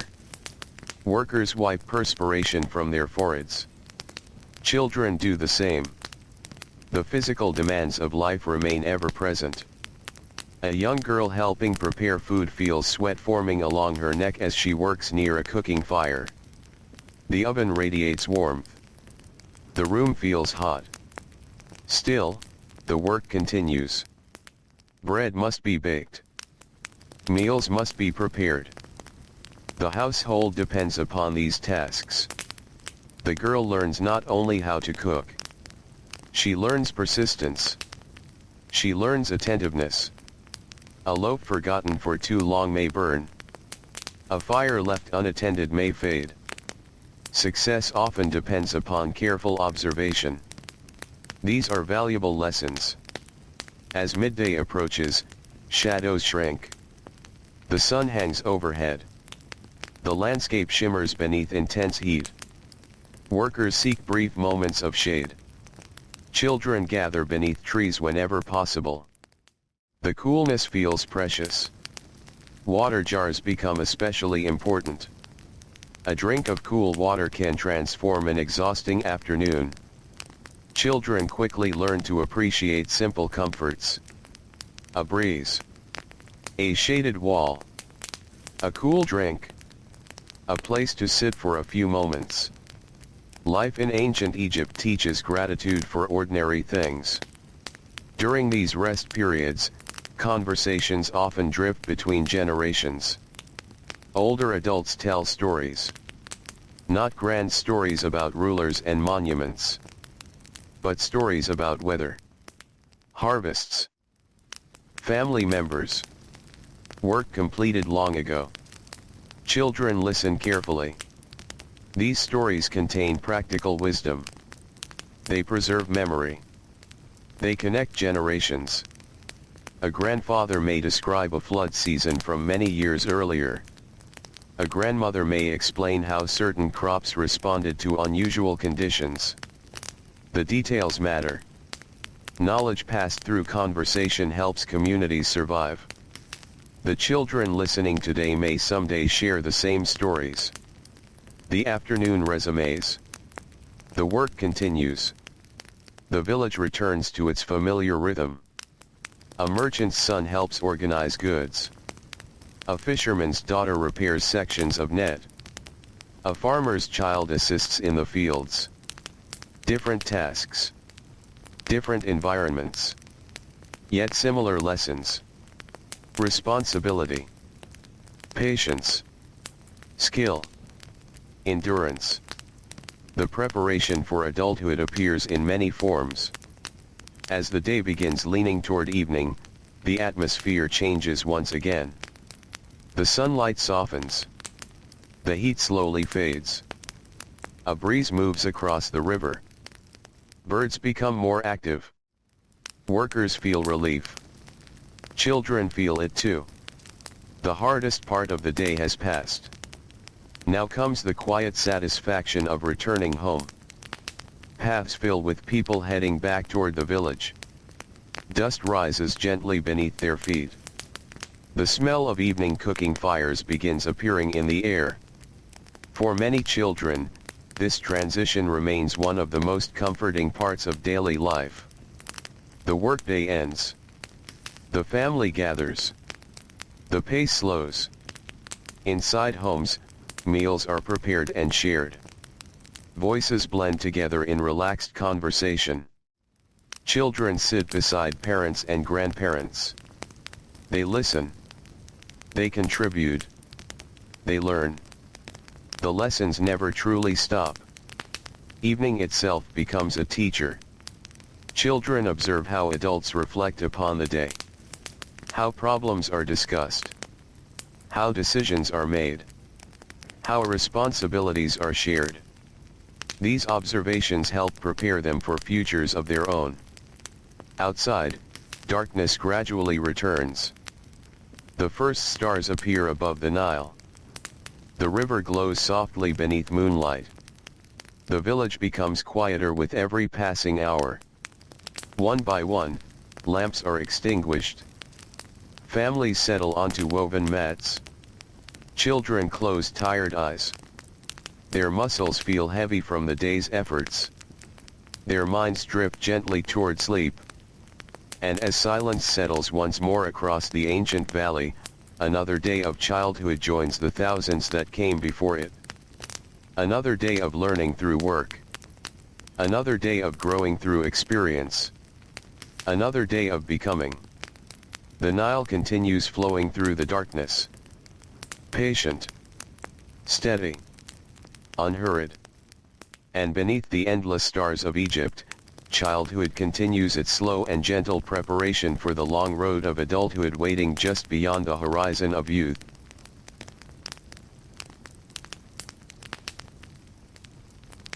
The Nile flows through the darkness as it always has. Its waters move beneath the moonlight with a quiet certainty. Along the riverbanks, reeds sway gently whenever the night wind touches them. The villages beside the water rest peacefully. The workshops are silent. The markets are empty. The fields lie still beneath the stars. Only the river continues its endless journey. Inside a small mud brick home, several generations sleep beneath the same roof. Grandparents. Parents. Children. The room is simple. A few baskets rest against one wall. Clay jars stand near the doorway. A woven mat covers part of the floor. The smell of baked bread from the evening meal still lingers faintly in the air. The youngest child sleeps deeply. Her breathing is slow and steady. Tomorrow she will wake to another ordinary day. Another day that seems small while it is happening. Another day that will quietly shape her future. Childhood in ancient Egypt is built from these ordinary days. Not one or two. Not dozens. But thousands. Thousands of mornings. Thousands of tasks. Thousands of observations. Every season adds something new. Every year leaves its mark. Outside, the eastern horizon slowly begins to glow. The stars fade. The darkness softens. The cool air of dawn settles across the valley. This is often the most pleasant time of day. Before the sun grows fierce. Before the roads become hot. Before sweat forms beneath the weight of work. A young boy awakens and steps outside. The village is still quiet. A few adults are already awake. Smoke rises from one or two early cooking fires. The smell of damp earth drifts from nearby irrigation channels. Birdsong fills the morning air. The boy pauses for a moment. He watches the first sunlight touch the tops of distant palm trees. Soon his responsibilities will begin. But for now, there is a brief moment of stillness. These small moments exist throughout childhood. Brief pauses between duties. Brief opportunities to simply observe the world. Ancient children often spend much of their lives outdoors. They notice things. The shape of clouds. The movement of birds. The changing level of the river. The arrival of certain winds. Observation becomes second nature. It is one of the most important skills they develop. The boy's father soon joins him. Together they begin preparing for the day. The routine is familiar. Water. Tools. Food for later. The same sequence repeats nearly every morning. The repetition creates a sense of order. Life may contain uncertainty. Floods may vary. Harvests may differ. Illness may arrive unexpectedly. Yet routines provide stability. Children grow up inside these patterns. The patterns help them understand the world. Nearby, a young girl helps her mother prepare grain. The grinding stone turns steadily. The sound echoes softly through the room. Stone against grain. Again and again. The work requires effort. The stone is heavy. The process takes time. The girl has watched this task since she was very young. At first she only observed. Later she assisted. Now she performs much of the work herself. The transition happened gradually. No one announced it. No special day marked the change. Responsibility simply expanded little by little. This gradual growth is one of the defining features of childhood in the ancient world. Children are rarely pushed suddenly into adulthood. Instead, adulthood slowly approaches them. Each year brings new expectations, new skills, new experiences. By the time a child becomes an adult, many responsibilities already feel familiar. The village becomes busier as the morning advances. Doors open. Voices appear. People move through narrow streets carrying baskets, tools, and jars. The sounds of daily life spread in every direction. Donkeys bray. Workers call to one another. Children hurry between errands. The atmosphere feels alive but calm. Everything follows rhythms shaped by generations.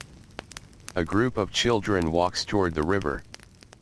Some are helping fishing families. Others are simply carrying supplies. The path is dusty beneath their sandals. The river sparkles ahead in the growing sunlight.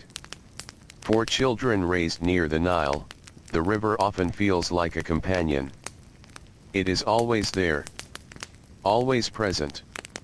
Always important. The river provides water, food, transportation, fertile soil.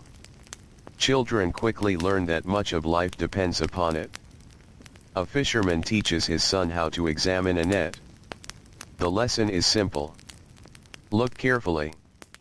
Notice weak places. Repair problems before they become larger. The advice applies to more than fishing. Many practical lessons contain deeper meanings. Children may not fully understand them at first. Understanding often arrives later. Years later. When adulthood brings similar challenges. In another part of the village, an apprentice enters a crowded workshop. The room is already warm. The day's work begins immediately. There is little time to waste. Materials wait to be shaped. Orders wait to be completed. The apprentice observes the older craftsman carefully. Their hands move with confidence. Their actions appear effortless. Yet everyone knows that mastery required years of practice. The apprentice takes comfort in this knowledge. Skill is not expected immediately. Mistakes are part of learning. Patience is part of learning. Persistence is part of learning. The workshop teaches these lessons every day. Outside, the sun climbs steadily higher. Heat begins spreading across the valley. Fields shimmer beneath bright light. The roads become dusty and warm. Workers move carefully through their tasks. Children work alongside them. A young boy carries water to laborers in a field. The jar feels heavy. His arms grow tired. He rests briefly before continuing. Then he lifts the jar once more. Step by step. Slowly but steadily. Many lessons in childhood are learned through physical experience. A child discovers what effort feels like. What fatigue feels like. What accomplishment feels like after a difficult task is completed. These experiences create confidence. The child learns something important. Difficult things can be done. Not always easily. But they can be done. Near an irrigation canal, several children help clear debris. The work is repetitive. Mud must be removed. Plants must be pulled away. The channel must remain open so water can reach nearby fields. The task is not exciting. Yet it matters. This understanding becomes familiar during childhood. Many important tasks are ordinary. Many necessary jobs are repetitive. Life depends upon them anyway. Children who grow up helping with such work often develop a strong sense of responsibility. They understand that communities rely upon countless small efforts. As midday approaches, the heat grows stronger. The air feels heavy. The sunlight reflects from stone walls and dry earth. Workers search for shade whenever possible. Children gather beneath trees or simple shelters. Water is shared. Conversations drift through the warm air. The pace slows. For a short time, the entire valley seems to rest. A grandmother sits beneath a tree with several children nearby. She tells a story from her own childhood. Not a story about rulers or temples. A story about an unusually large flood. About rebuilding a damaged wall. About neighbors helping one another during difficult months. The children listen closely. Stories like these carry valuable lessons. They preserve experience. They preserve memory. They remind younger generations that challenges can be overcome. The grandmother's face shows the passage of many years. The children notice her hands. Rough from decades of work. Strong despite her age. Her presence itself becomes a lesson. A reminder that adulthood is long. A reminder that effort continues throughout life. Eventually the rest period ends. The afternoon begins. Work resumes. Children return to their responsibilities. The village continues moving forward. A merchant's daughter helps organize goods beneath a market awning. She learns how transactions work. How people negotiate. How trust influences trade. She watches carefully. Many of the adults seem to know one another. Relationships matter. Reputation matters. The marketplace teaches lessons that extend beyond commerce. It teaches observation, communication, patience. Elsewhere, a young shepherd guides animals across open ground. The task requires attention. Animals do not always move where expected. The shepherd must remain alert. He must think ahead. He must notice problems before they grow larger. Responsibility often teaches foresight. Children begin learning this long before adulthood arrives. As the afternoon slowly fades, the quality of light changes. The harsh brightness softens. Long shadows stretch across fields and roads. A breeze drifts from the river. Workers feel renewed energy. Children sense it too. Evening approaches. The most demanding hours are ending. People begin gathering tools, finishing tasks, preparing for the walk home. The village gradually fills with returning families.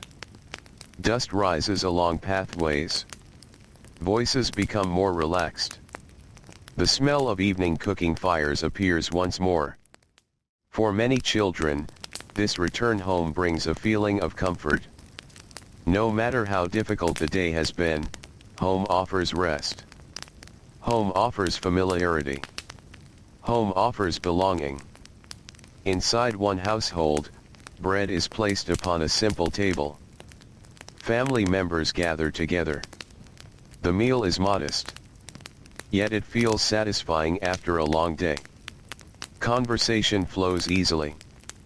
Parents discuss work. Older relatives share observations. Children listen. Sometimes they contribute. The process of becoming an adult continues even here. Children learn how families solve problems, how decisions are made, how disagreements are handled. The evening meal provides lessons just as valuable as those learned in fields or workshops. Outside, darkness gradually settles across the valley. Stars appear above the Nile. The river reflects tiny points of light. A peaceful silence begins spreading through the village. The work of the day is complete.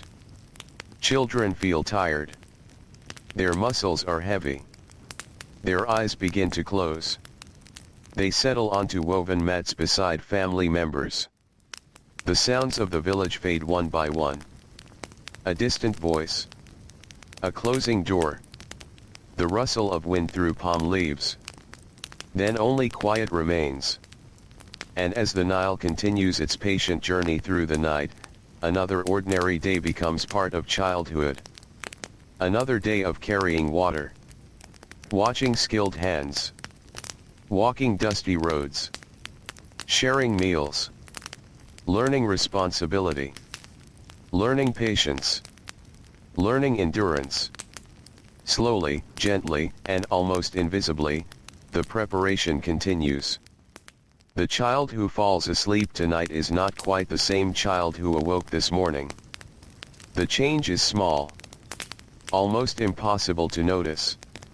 Yet it is there. And over years, those small changes will become the foundation of adulthood beside the eternal river. The Nile glides through the darkness beneath a sky filled with stars. Its waters seem almost black beneath the moonlight, yet they carry faint silver reflections that shimmer whenever a gentle breeze touches the surface. Along the riverbanks, reeds bow softly and rise again. Palm trees stand like silent guardians over the sleeping valley. The villages are quiet now. Only a few small lamps remain lit behind mud brick walls. Most families are asleep. Most workers are resting their tired bodies. Most children have drifted into dreams. The day's labor has ended. The heat has faded. The night has wrapped itself around Egypt once again. Inside one home, a young boy sleeps beside his grandfather. The old man worked many years in the fields. His hands still bear the marks of a lifetime of labor. Even in sleep, those hands seem strong. The boy has often studied them. He has noticed the rough skin, the scars, the thick fingers shaped by decades of work. To a child, such hands tell a story. Not with words, but through appearance alone. They speak of seasons spent beneath the sun, of harvests gathered, of canals repaired, of walls built and rebuilt. Children often learn by looking. The grandfather may not realize it, but his life itself has become a lesson. As the night slowly passes, cool air drifts through the room. The scent of earth lingers faintly. Outside, somewhere near the river, a bird calls. Then silence returns. The hours before dawn are among the quietest in the Nile Valley. The world seems to pause. Even the river appears calmer. Yet beneath that stillness, another day is waiting. Another day of routines. Another day of responsibilities. Another day of learning. Far in the east, the first light begins to appear. The stars fade. The darkness softens. Birdsong gradually fills the air. Morning returns. It always does. The boy awakens. For a moment he remains still, listening. He hears movement from another room. Someone is already grinding grain. The familiar sound echoes softly through the house. Stone against stone. Steady. Rhythmic. Comfortingly familiar. The boy rises. The floor feels cool beneath his feet. Outside, the village is beginning to stir. Smoke curls upward from early cooking fires. A few neighbors are already walking along narrow paths. The sky glows with gentle shades of gold and blue. The air remains pleasant for now. Soon the heat will arrive. Everyone knows this. That knowledge influences daily life. People work with the sun rather than against it. The cooler hours are precious. A father and daughter walk toward a nearby field. The ground is still damp in places from irrigation. The smell of moist earth rises into the morning air. The daughter carries a small basket. Not because anyone ordered her to. Not because she is forced. But because helping has become part of her routine. Part of her identity. Children often begin with very small responsibilities. A basket. A jar. A simple errand. Years later those same children may manage far greater tasks. The journey begins with small steps. The field stretches before them. Rows of crops catch the morning sunlight. Birds move among the plants. Insects hum softly. The daughter watches her father examine the soil. He kneels and studies it carefully. She kneels beside him. Observation again becomes education. There are many things that cannot easily be explained. The feel of healthy soil. The appearance of a thriving plant. The subtle signs that rain may be approaching. Such knowledge often requires experience. Children gather that experience little by little. Season after season. Elsewhere, near the riverbank, a young fisherman prepares nets. His father works beside him. The boy's movements have become more confident over the years. His hands know where to go. His fingers understand the rope. Tasks that once required concentration now feel natural. This is one of the quiet rewards of practice. Eventually the difficult becomes familiar. Eventually the unfamiliar becomes routine. The boy may not think about it often. Yet he is changing. Every year his abilities grow. Every year his understanding deepens. One day he will perform these tasks without guidance. The transition is already underway. As the morning advances, the village becomes busier. The roads fill with activity. Merchants arrange goods. Workers carry tools. Children move through the streets delivering messages, carrying supplies, and helping family members. Dust rises beneath sandals. Voices blend together. The village feels alive. Yet beneath the activity lies a remarkable consistency. Yesterday looked much the same. Tomorrow will likely resemble today. This repetition shapes childhood. The predictable rhythm allows skills to develop steadily. A child does not learn something once and then move on. The same lessons return again and again. Patience returns. Responsibility returns. Cooperation returns. Each repetition strengthens understanding. Inside a pottery workshop, a young apprentice begins another day of practice. The room smells of clay. Several finished pots rest against one wall. Others are still drying. The apprentice sits beside a work table. His task seems simple. Shape the clay. Keep the walls even. Avoid cracks. Yet the work requires focus. Small mistakes create larger problems later. The apprentice has learned this many times. His teacher rarely raises his voice. There is little need. The clay itself provides feedback. If rushed, it collapses. If neglected, it dries incorrectly. The material teaches patience. Many aspects of life in ancient Egypt teach patience. The river teaches patience. The crops teach patience. Craftsmanship teaches patience. Children grow up surrounded by reminders that worthwhile things often take time. Outside, the sun climbs higher. The warmth becomes noticeable. Workers begin wiping sweat from their brows. Children feel it too. The heat is a constant companion during much of the year. Learning to function within it becomes part of growing up. A young girl helps carry water. The jar presses against her shoulder. Her pace slows slightly. The task feels difficult. Yet she continues. Step after step. The destination eventually appears. The water arrives where it is needed. The work is complete. The lesson remains. Persistence matters.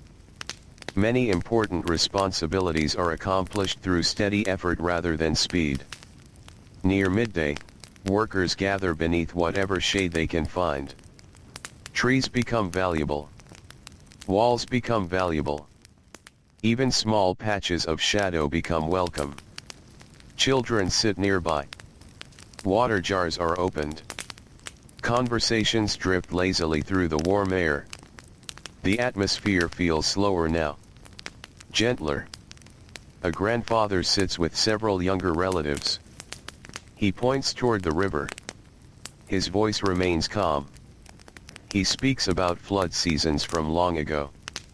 About years when the water rose especially high. About years when it arrived differently than expected. The children listen. Such conversations connect them to a past they never experienced. Knowledge travels through generations this way. Not only through work. Not only through observation. But through stories. Simple stories. Practical stories. Stories that help younger people understand the world they have inherited. The afternoon eventually begins. The heat remains strong, but work resumes. Fields require attention. Animals require care. Workshops remain busy. Children continue participating in the life around them. A young shepherd guides goats across open ground. Dust swirls around their feet. The animals wander unpredictably. The shepherd stays alert. The responsibility is real. If he becomes careless, problems may follow. Trust has been placed in him. Children often rise to meet the trust given to them. Responsibility can be a powerful teacher. Meanwhile, in the marketplace, a merchant's son watches customers come and go. He studies how adults interact. How agreements are reached. How disputes are resolved. How relationships are maintained. These observations may seem ordinary, yet they provide valuable preparation for the future. Adulthood requires more than physical strength. It also requires judgment, communication, awareness. The marketplace quietly teaches these skills every day. As the afternoon slowly drifts toward evening, the sunlight begins to soften. The harsh brightness fades. Long shadows appear across roads and fields. A cool breeze arrives from the river. Workers feel relief spreading through tired bodies. Children feel it too. The end of the day is approaching. Tools are gathered. Animals are guided home. Boats return toward shore. The village begins its evening transformation. Cooking fires appear. Smoke rises into the sky. The smell of bread and roasting food drifts through narrow streets. Families return home. Voices grow softer. The pace of life slows. Inside one home, several generations gather together. The meal is simple. Bread, vegetables, perhaps fish from the river. Yet after a long day, it feels satisfying. Children sit beside parents and grandparents. The conversation flows naturally. Work is discussed. Plans are made. Stories are shared. The younger members of the family absorb these exchanges. Evening remains one of childhood's quiet classrooms. Many lessons arrive around shared meals. Lessons about responsibility. Lessons about cooperation. Lessons about the values held by the family itself. Outside, darkness gradually spreads across the Nile Valley. Stars appear overhead. One after another. The river reflects their light. The air cools. People relax. Children become sleepy. The effort of the day weighs pleasantly upon them. Muscles ache. Eyes grow heavy. The comfort of rest draws near. Soon the lamps are extinguished. Voices fade.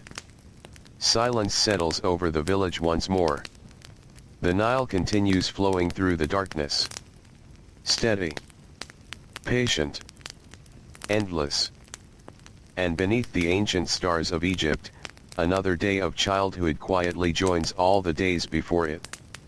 Another day of observation. Another day of practice. Another day of responsibility.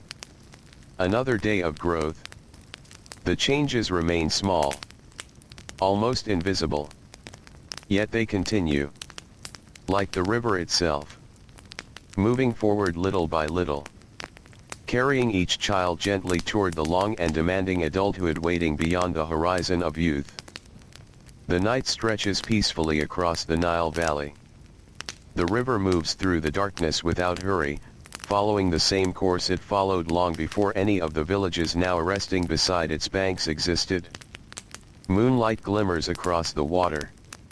Reeds whisper softly in the breeze. The distant desert beyond the fertile land lies quiet beneath the stars. Most people are asleep. The long day has left bodies tired and minds calm. Within the mud brick homes, families rest close together. Children sleep beside parents, grandparents, brothers, and sisters. The rooms are simple, yet they hold something important. Warmth. Familiarity. Belonging. For many children, these feelings become some of the strongest memories of early life. Not grand celebrations. Not unusual events. But ordinary evenings spent surrounded by family after the day's work has ended. Outside, the stars slowly wheel overhead. Hours pass. The night deepens. Then, almost unnoticed, dawn begins its approach once more. The eastern horizon grows pale. The darkness softens. Birds awaken among the reeds. The first sounds of another day begin to emerge. A woman rises from her sleeping mat. She moves quietly so as not to wake the youngest children. Soon enough they will awaken on their own. The day's responsibilities are already waiting. The woman begins preparing grain. The familiar rhythm of the grinding stone fills the room. Slow. Steady. Unchanging. A nearby child stirs awake at the sound. It is a sound she has heard nearly every morning of her life. The sound is so familiar that it feels almost like part of the sunrise itself. Many lessons begin this way. Not with instruction. Not with formal teaching. But simply by witnessing daily routines repeated again and again. The child sits nearby and watches. She notices details. How much grain is added. How the stone is turned. How the flour is gathered. These observations may seem small. Yet they accumulate over years. Eventually they become knowledge. Eventually they become skill. The morning air remains cool as the village begins to awaken. Smoke rises from cooking fires. Donkeys move slowly through narrow lanes. The scent of fresh bread drifts from several homes. People greet one another quietly. Children step outside into the growing light. The sky above the Nile is painted with soft colors. Gold. Pink. Pale blue. For a brief moment, before the heat arrives, the valley feels especially peaceful. A young boy walks with his older brother toward the river. They carry fishing equipment. The path follows the edge of cultivated land. Birds fly low above the water. The river glows beneath the early sunlight. The younger boy asks questions. The older brother answers patiently. This is another common form of education. Knowledge passing from one child to another. Older siblings often help shape younger ones. They teach skills. They share experience. They demonstrate expectations. The younger boy studies everything carefully. One day he will know these things too. The riverbank offers endless opportunities for learning. Children notice changing water levels. They learn where fish gather. They observe how boats are handled. They learn to respect the river's power. The Nile provides life, but it also demands attention. Children grow up understanding this balance. Nearby, farmers begin their work. The fields stretch green beneath the morning sun. Water flows through irrigation channels. Workers move steadily among growing crops. Children join them. A girl helps remove weeds from a field. The task is repetitive. Simple. Yet important. Each unwanted plant takes water and nutrients away from the crops. The work requires patience. Children often spend many hours performing tasks that reward patience. Over time, patience becomes a habit. A valuable habit. One that adulthood will require again and again. The morning passes. The sun climbs higher. The air grows warmer. A young apprentice enters a workshop where stone workers shape blocks for construction projects. The room echoes with the sounds of tools striking stone. Dust hangs lightly in the air.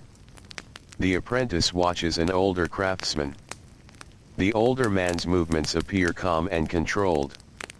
He never rushes. Each strike is deliberate. Each measurement is careful. The apprentice notices this. He notices how skill often appears slow. Confident people rarely hurry. Years of experience have taught them that careful work saves time in the end. This lesson extends beyond stonework. It applies to many parts of life. Children absorb such lessons simply by being present. Simply by watching. As the day continues, heat spreads across the valley. The familiar challenge returns. Workers squint against bright sunlight. Children feel sweat forming beneath the warmth. Life does not stop because conditions become uncomfortable. The tasks remain. The responsibilities remain. Ancient childhood often includes learning how to continue despite discomfort. Not recklessly. Not without rest. But steadily. A young shepherd guides animals across a dusty path. The sun beats down from above. The goats wander frequently. The shepherd must remain attentive. His mind cannot drift too far. Responsibility demands awareness. This is another lesson learned through practice. Attention matters. Carelessness creates problems. The shepherd discovers this through experience. The lesson stays with him. At midday, much of the valley slows. Shade becomes precious. Workers gather beneath trees. Children sit against cool walls. Water is shared. The atmosphere becomes quieter. Even the animals seem grateful for the rest. A group of children sits beside an elderly neighbor. The old man speaks softly about his younger years. He describes seasons spent working beside his own father. He remembers carrying water jars, repairing canals, walking long distances beneath the sun. The children listen. His stories sound familiar because many parts of them resemble their own lives. Generations are separated by time, yet connected by routine. Many experiences repeat. Many responsibilities remain unchanged. The children begin to understand that adulthood is not something distant and mysterious. They can already see pieces of it in their daily lives. The afternoon arrives. The rest period ends. Work resumes. A merchant's daughter helps organize goods beneath a shaded stall. She carefully arranges baskets and pottery. Customers arrive throughout the afternoon. She watches how her parents speak with them. Politeness matters. Trust matters. Honesty matters. The marketplace teaches social skills as much as commercial ones. Children raised in these environments learn how communities function, how relationships are maintained, how cooperation allows daily life to continue smoothly. Elsewhere, a boy helps repair part of a canal wall damaged by erosion. The work is messy. Mud clings to his arms and legs. The sun remains hot. Yet there is satisfaction in seeing progress. A damaged section slowly becomes strong again. The boy learns another important lesson. Problems can be fixed. Not every challenge is permanent. Many difficulties simply require effort and patience. As the afternoon stretches onward, shadows slowly begin to lengthen. The light becomes softer. The air becomes gentler. The harshest heat fades away. Relief spreads through the valley. Workers begin completing their final tasks. Children gather tools. Animals are guided home. Boats return toward shore. The transition toward evening begins. For many children, this transition feels comforting. The hardest work is behind them. The family will soon be together. The smell of cooking fires begins drifting through the village once again. Smoke rises into the evening sky. The scent of bread fills the air. Simple meals are prepared. Families return home. Dusty feet cross familiar thresholds. Water is poured.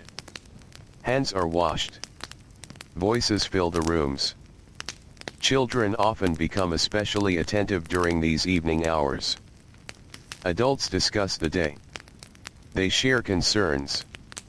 They solve problems. They make plans for tomorrow. The younger members of the family listen carefully. This is how practical wisdom travels through generations. Not through books alone. Not through formal instruction alone.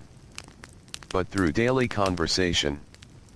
through observation, through participation. As darkness settles across the Nile Valley, the stars return. The river reflects their light. A cool breeze moves through the village. The atmosphere feels calm, peaceful, safe. Children feel sleep approaching. Their bodies are tired from movement and labor. Their minds feel settled. Another day has been completed.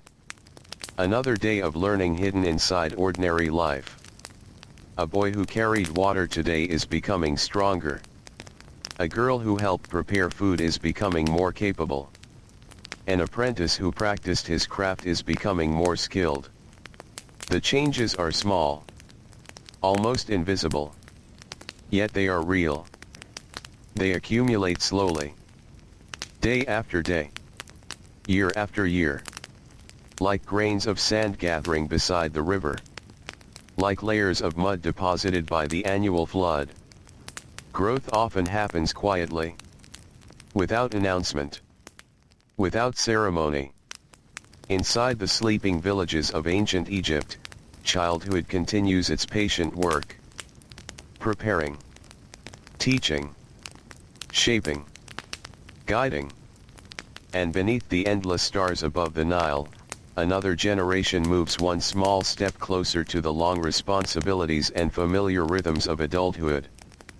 The Nile drifts quietly through the darkness. Its waters carry reflections of countless stars, turning the river into a slow ribbon of silver beneath the night sky.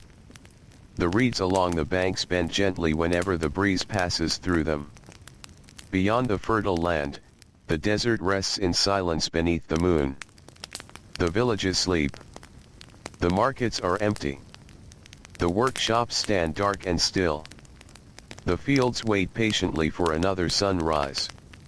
Inside a modest mud brick home, a family rests together after a long day. A grandfather sleeps near the doorway. Parents rest nearby. Children lie close together on woven mats. The room is warm but comfortable. The familiar scent of grain, clay, and smoke lingers in the air. Outside, a dog shifts in its sleep. A palm leaf rustles softly. Then silence returns. For children growing up beside the Nile, these nights become part of the rhythm of life. Work during the day. Rest during the night. The balance repeats itself endlessly. Each cycle preparing them for the years ahead. The youngest children may not think about adulthood. They may think about games. About friends. About tomorrow's errands. About simple adventures along familiar roads. Yet adulthood is slowly approaching them anyway. Not quickly. Not suddenly. But steadily. Like the river itself. Hours pass. The stars continue their slow journey across the sky. Eventually the first signs of dawn begin to appear. The eastern horizon lightens. The darkness fades. Birds awaken among the reeds. The village prepares to begin again. A young girl wakes before sunrise. For a few moments she remains still. She listens to the sounds around her. Someone nearby is already moving. A clay jar is lifted. A wooden door creaks softly. The grinding stone soon begins its familiar song. The village is awakening. The girl rises and steps outside. The morning air feels cool against her skin. The sky above the Nile glows with pale shades of gold and blue. This is one of her favorite moments of the day. Before the heat. Before the crowds. Before the demands of work become constant. For a short time, the world feels calm and spacious. She helps fetch water with an older cousin. The path is familiar. They have walked it many times. Dust clings lightly to their sandals. Birds move through the reeds near the riverbank. The water reflects the growing light. The girls walk quietly. There is no need to rush. The day is only beginning. As they fill their jars, the younger girl watches carefully. The older cousin balances her load with ease. Her movements seem effortless. The younger girl studies her. This is how many lessons are learned. Not through instruction, but through example. Children observe those who are slightly older. They imitate. They practice. They improve. One day the younger girl will move with the same confidence. Elsewhere in the village, a boy joins his father on the road leading toward the fields. The sun has not yet climbed above the horizon. The air remains cool. The smell of damp earth rises from irrigation channels. The father carries tools. The son carries a smaller bundle. Years ago the boy carried nothing. Now he contributes. The responsibility is modest, but it is real. Every small responsibility teaches something. A task completed successfully creates confidence. A task repeated many times creates skill. A task connected to family needs creates purpose. The fields welcome them with quiet morning beauty. Rows of crops stretch toward the river. Tiny droplets of moisture catch the early sunlight. Birds search for insects among the plants. The scene feels peaceful. Yet beneath the beauty lies work. Always work. The father begins examining sections of the field. The son follows closely. He watches how problems are identified, how decisions are made, how priorities are chosen. The field becomes a classroom without walls. A place where observation and experience create understanding. The morning progresses.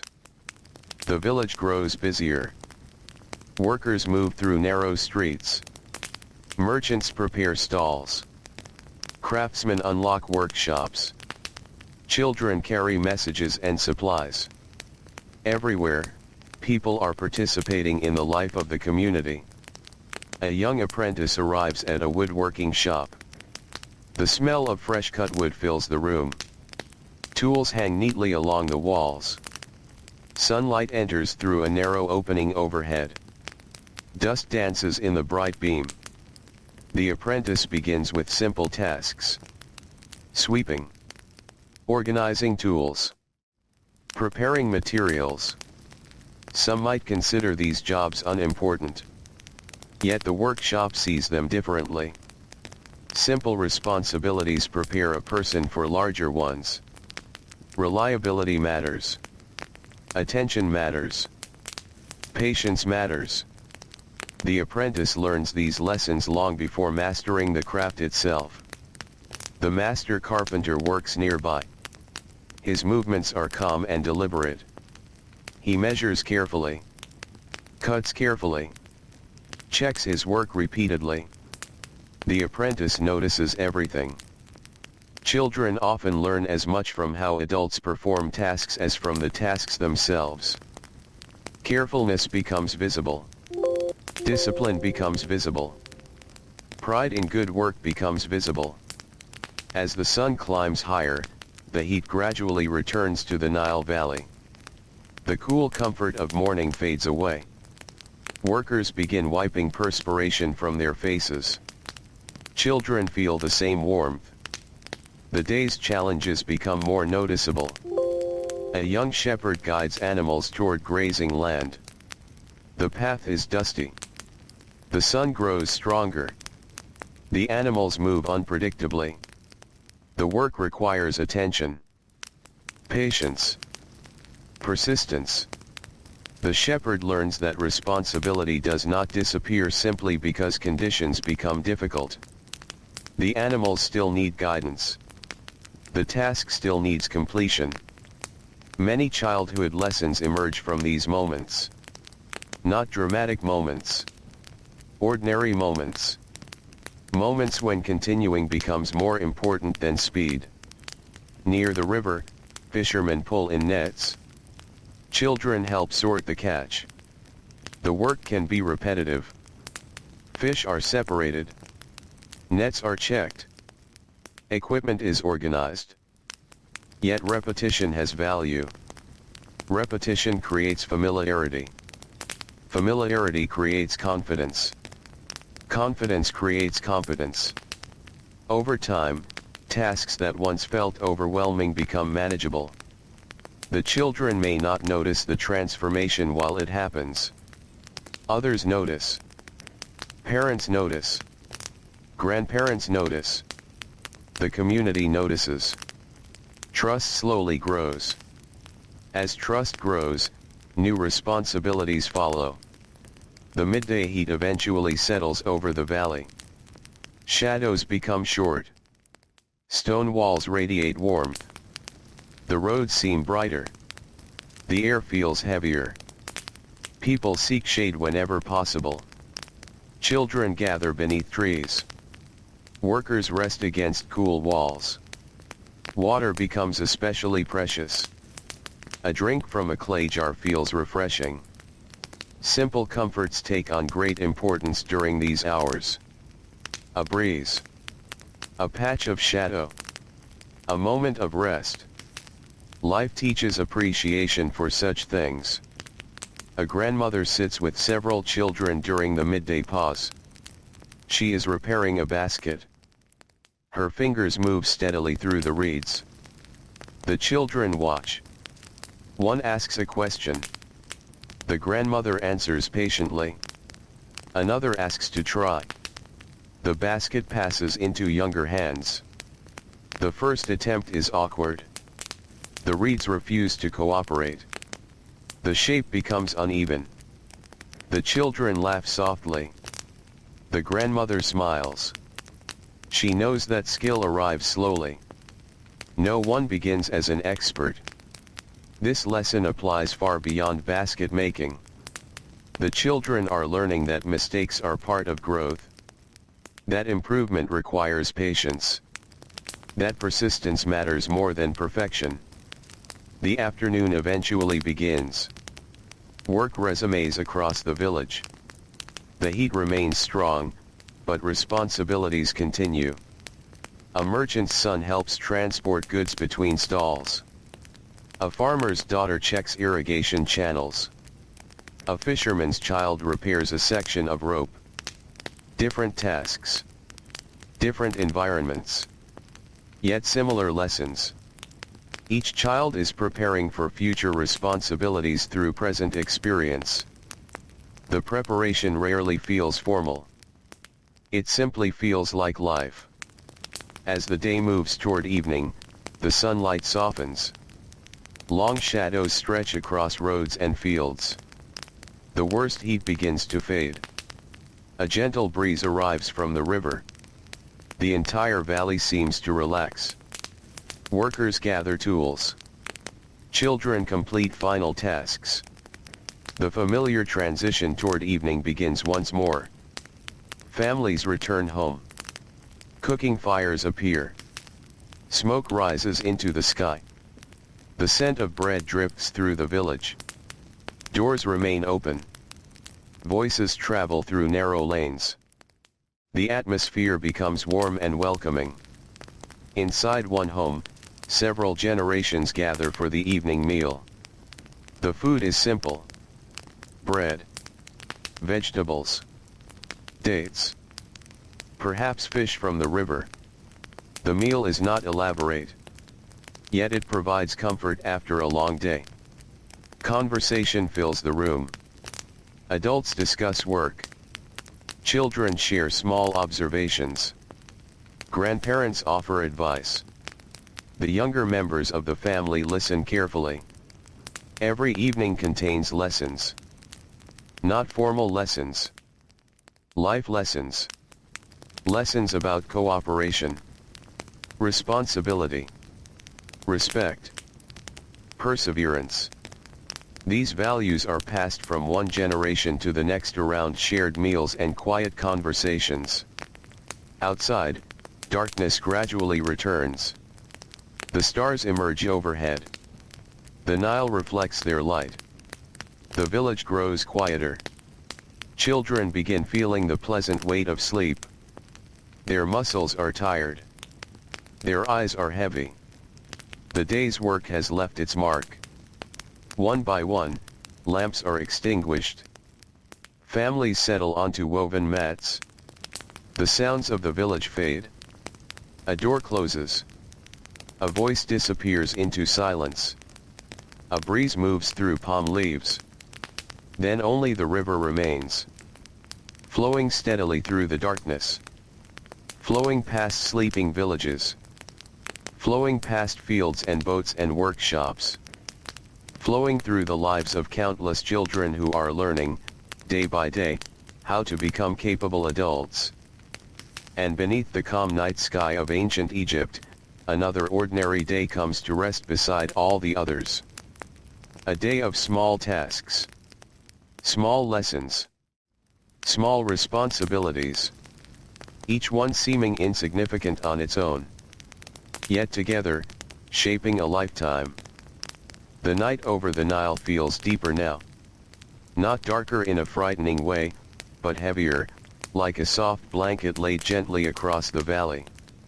The river continues its slow movement, untouched by sleep, unchanged by silence. It has seen this rhythm countless times before. Night giving way to morning. Morning returning to night. Again and again. Along the riverbanks, the villages remain still. No fires burn now. No footsteps move through the dust. Only the faint sound of wind passing through reeds can be heard from time to time, as if the land itself is breathing slowly in its sleep. Inside the homes, children and adults rest without awareness of time. A young boy turns slightly in his sleep. His hand rests against the woven mat beneath him. In his dreams, he sees familiar places. The river. The fields. The narrow paths between houses. The workshop where he once watched a craftsman shape wood with careful hands. Nothing in his dreams feels strange or distant. Everything belongs to the same world. The world of daily life. The world of repetition. The world of quiet responsibility. Outside, the first hint of dawn begins again. The sky shifts from deep black to soft blue-gray. Stars fade without sound. The horizon lightens slowly, as if the day is carefully being poured into the valley. A rooster calls once in the distance. Then another answers. The village begins to stir. A woman rises before others. She moves quietly through the dim room, careful not to disturb sleeping children. Her first task is always the same. Fire. Water. Grain. The simple foundation of another day. She kneels near the hearth and begins preparing what is needed for bread. The grinding stone soon follows. Its steady sound fills the quiet home. It is not loud. It is not harsh. It is familiar. Children often grow up with this sound as part of their earliest memories. The sound of survival. The sound of preparation. The sound of life beginning again. A young girl opens her eyes nearby. She does not speak. She listens. The rhythm of the stone tells her what kind of morning it is. A normal morning. A working morning. A morning like all the others. She sits up slowly and helps without being asked. This is not obedience out of pressure. It is habit formed through years of watching. Through years of participating in small ways. Through years of becoming useful without noticing the moment it happened. Outside, the village begins to awaken more fully. The sky grows brighter. The air grows cooler in contrast to what will come later. People step outside carrying jars, baskets, and simple tools. Footsteps mark the dusty paths again. Life returns to movement. A young boy walks beside his older cousin toward the river. The path is familiar. So familiar that neither of them needs to speak much. The boy carries a rope. Not heavy. Not complicated. But important. The river is always changing slightly. Water levels shift. Banks soften. Small details matter. The older cousin knows this well. She walks ahead, watching the water carefully. The boy follows her example. He notices how she pauses before stepping closer to the edge. How she checks the ground before moving. These small actions become lessons without words. In ancient Egypt, many lessons are silent. They exist in movement. In timing. In observation. The river itself teaches this as well. It never speaks. Yet it is always instructing. As the sun rises further, fields begin to glow with early light. The crops stand tall and green against the soil. The irrigation channels reflect the sky. Farmers arrive carrying tools worn smooth by use. Children follow behind them. Some carry food. Some carry water. Some carry nothing at all yet still help in small ways. Every presence matters. Every pair of hands contributes. A girl kneels in the field pulling small weeds from the soil. The work is simple. Repetitive. She pulls one plant. Then another. Then another. The motion becomes steady. Almost calming. Her fingers become slightly stained with earth. She does not mind. The soil is part of life here. It is not something separate from her. It is something she belongs to. Nearby, her father works along an irrigation channel. He speaks occasionally, but not much. Most communication happens through action. A glance. A gesture. A shared understanding built over years. The girl watches him lift a tool and clear a blocked section of water. The flow begins again. She understands the importance immediately. Water must move. Without movement, fields suffer. Without care, everything becomes still and less alive. This lesson settles quietly in her mind. Later in life, she may not remember the exact moment she learned it. But she will carry the understanding with her. As the morning progresses, the village spreads into its usual rhythm. Workshops open their doors. Merchants arrange goods. Fishermen prepare nets. Children move between tasks and observations, sometimes helping, sometimes simply watching. A young apprentice enters a small workshop filled with the scent of clay and dust. He sweeps the floor before anything else begins. This task is always first. Not because it is unimportant, but because it prepares the space. Order comes before creation. Clean ground before shaping. Stillness before skill. The master craftsman begins working soon after. His hands move with quiet confidence. He rarely speaks while working. There is no need. The apprentice studies every motion. The angle of a tool. The pressure of a hand. The timing of each step. He learns that rushing leads to mistakes. That patience leads to better results. That skill grows through repetition, not speed. Outside, the sun climbs higher. Heat begins to spread across the valley. The comfort of morning slowly fades. Shadows shorten. Light becomes sharper. The air grows still. Workers adjust to it as they always do. This is not unexpected. It is simply part of the day. Children feel it too. They wipe sweat from their foreheads. They pause briefly when needed. They continue when ready. A boy helping in a field carries a small bundle of crops toward storage. The weight is manageable. But the sun makes it feel heavier. He walks slowly, carefully, not wasting energy. Each step matters. He reaches the storage area and sets the bundle down. A small task completed. Nothing grand. Nothing celebrated. Yet necessary. Across the valley, countless similar tasks are being completed at the same time. The world continues through these small acts. As midday approaches, the heat becomes intense. Shade becomes a place of relief. Under a large tree near the river, several children gather with an elderly man.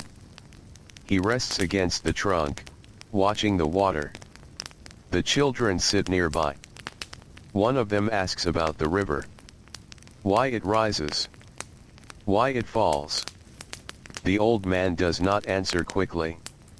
He takes his time. He speaks about seasons. About floods. About patience. About waiting for the right time to plant and harvest.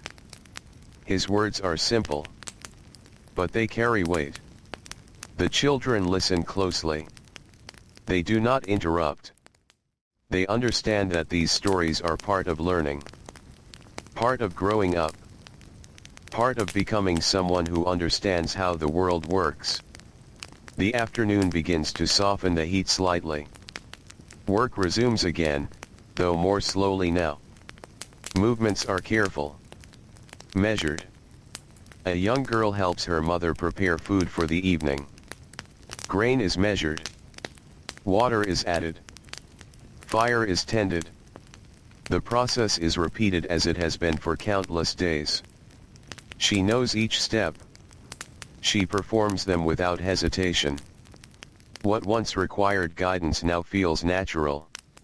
This is how childhood changes over time. What was once taught becomes remembered. What was once practiced becomes instinct. As the sun lowers toward the horizon, the valley begins its final transition of the day. Light turns golden. Shadows stretch long across the ground. The river reflects the changing sky once again. Workers gather their tools. Children return from fields and riverbanks.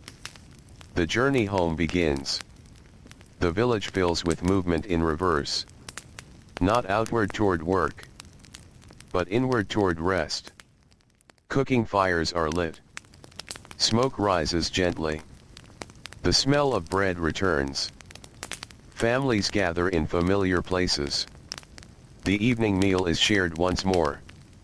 Conversation flows quietly. Voices are softer now. Tiredness settles into bodies. Satisfaction settles into minds. The day is complete. And like every day before it, it becomes part of memory without needing to be remembered fully. A collection of small actions. A collection of simple responsibilities. A collection of ordinary moments that together form a life. Night arrives again over the Nile. Stars return. The river continues its slow movement. The village grows silent. Children drift into sleep once more. And in that quiet return to darkness, childhood continues its steady work. Not loudly. Not suddenly. But gently shaping strength, patience, and understanding one ordinary day at a time beside the eternal river. The Nile moves quietly beneath the last hours of night. Its surface carries the faintest reflection of stars, broken gently by small ripples that never fully stop. The river does not hurry. It does not pause.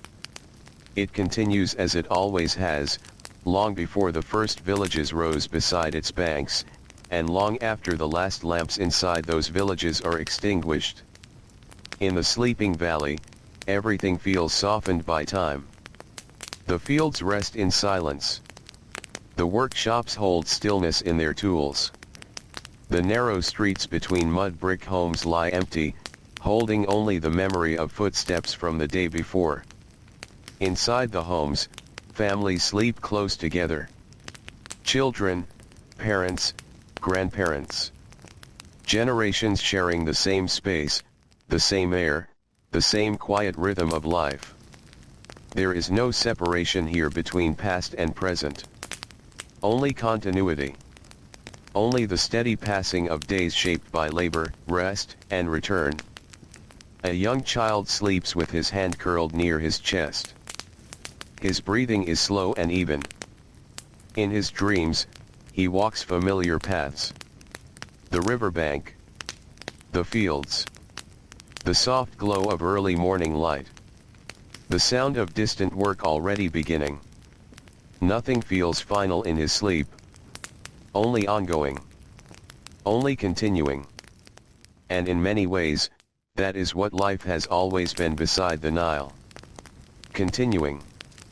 Outside, the night begins to change. Not suddenly. Not sharply. But gently, as it always does. The eastern sky lightens. The stars fade without protest. The horizon takes on a pale, quiet glow. Birds stir in the reeds, their calls soft and unhurried. The river reflects the first suggestion of morning. Dawn returns once more. But this time, there is no urgency in the telling. Only completion. Only rest.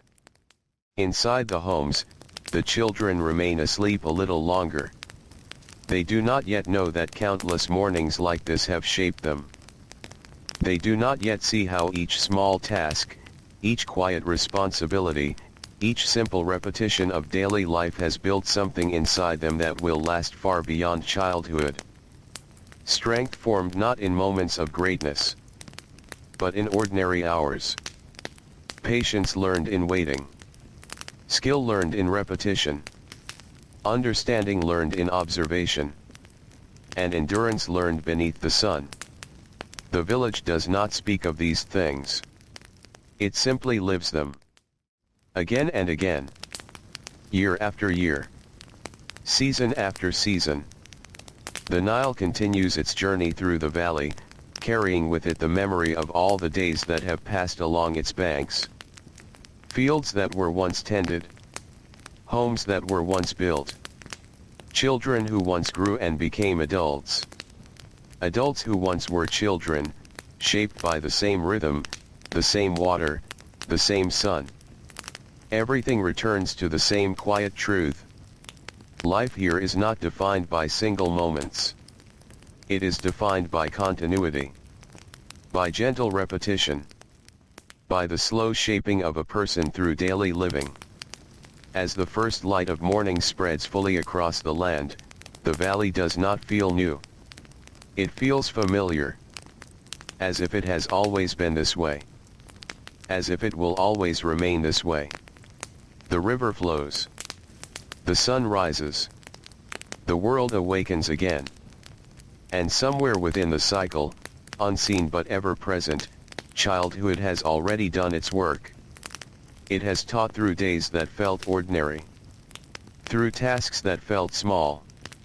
Through moments that passed without notice. And now, in the quiet stillness of this ending, all those days gather together into something complete. Not a conclusion of greatness. Not a story of triumph or tragedy. But a soft understanding of life as it was lived. Simple. Steady. Human. The village remains for a moment in perfect balance between night and day. Then the sounds of morning begin again. And the story, like the river, continues forward beyond what can be spoken. Slowly. Quietly. Endlessly.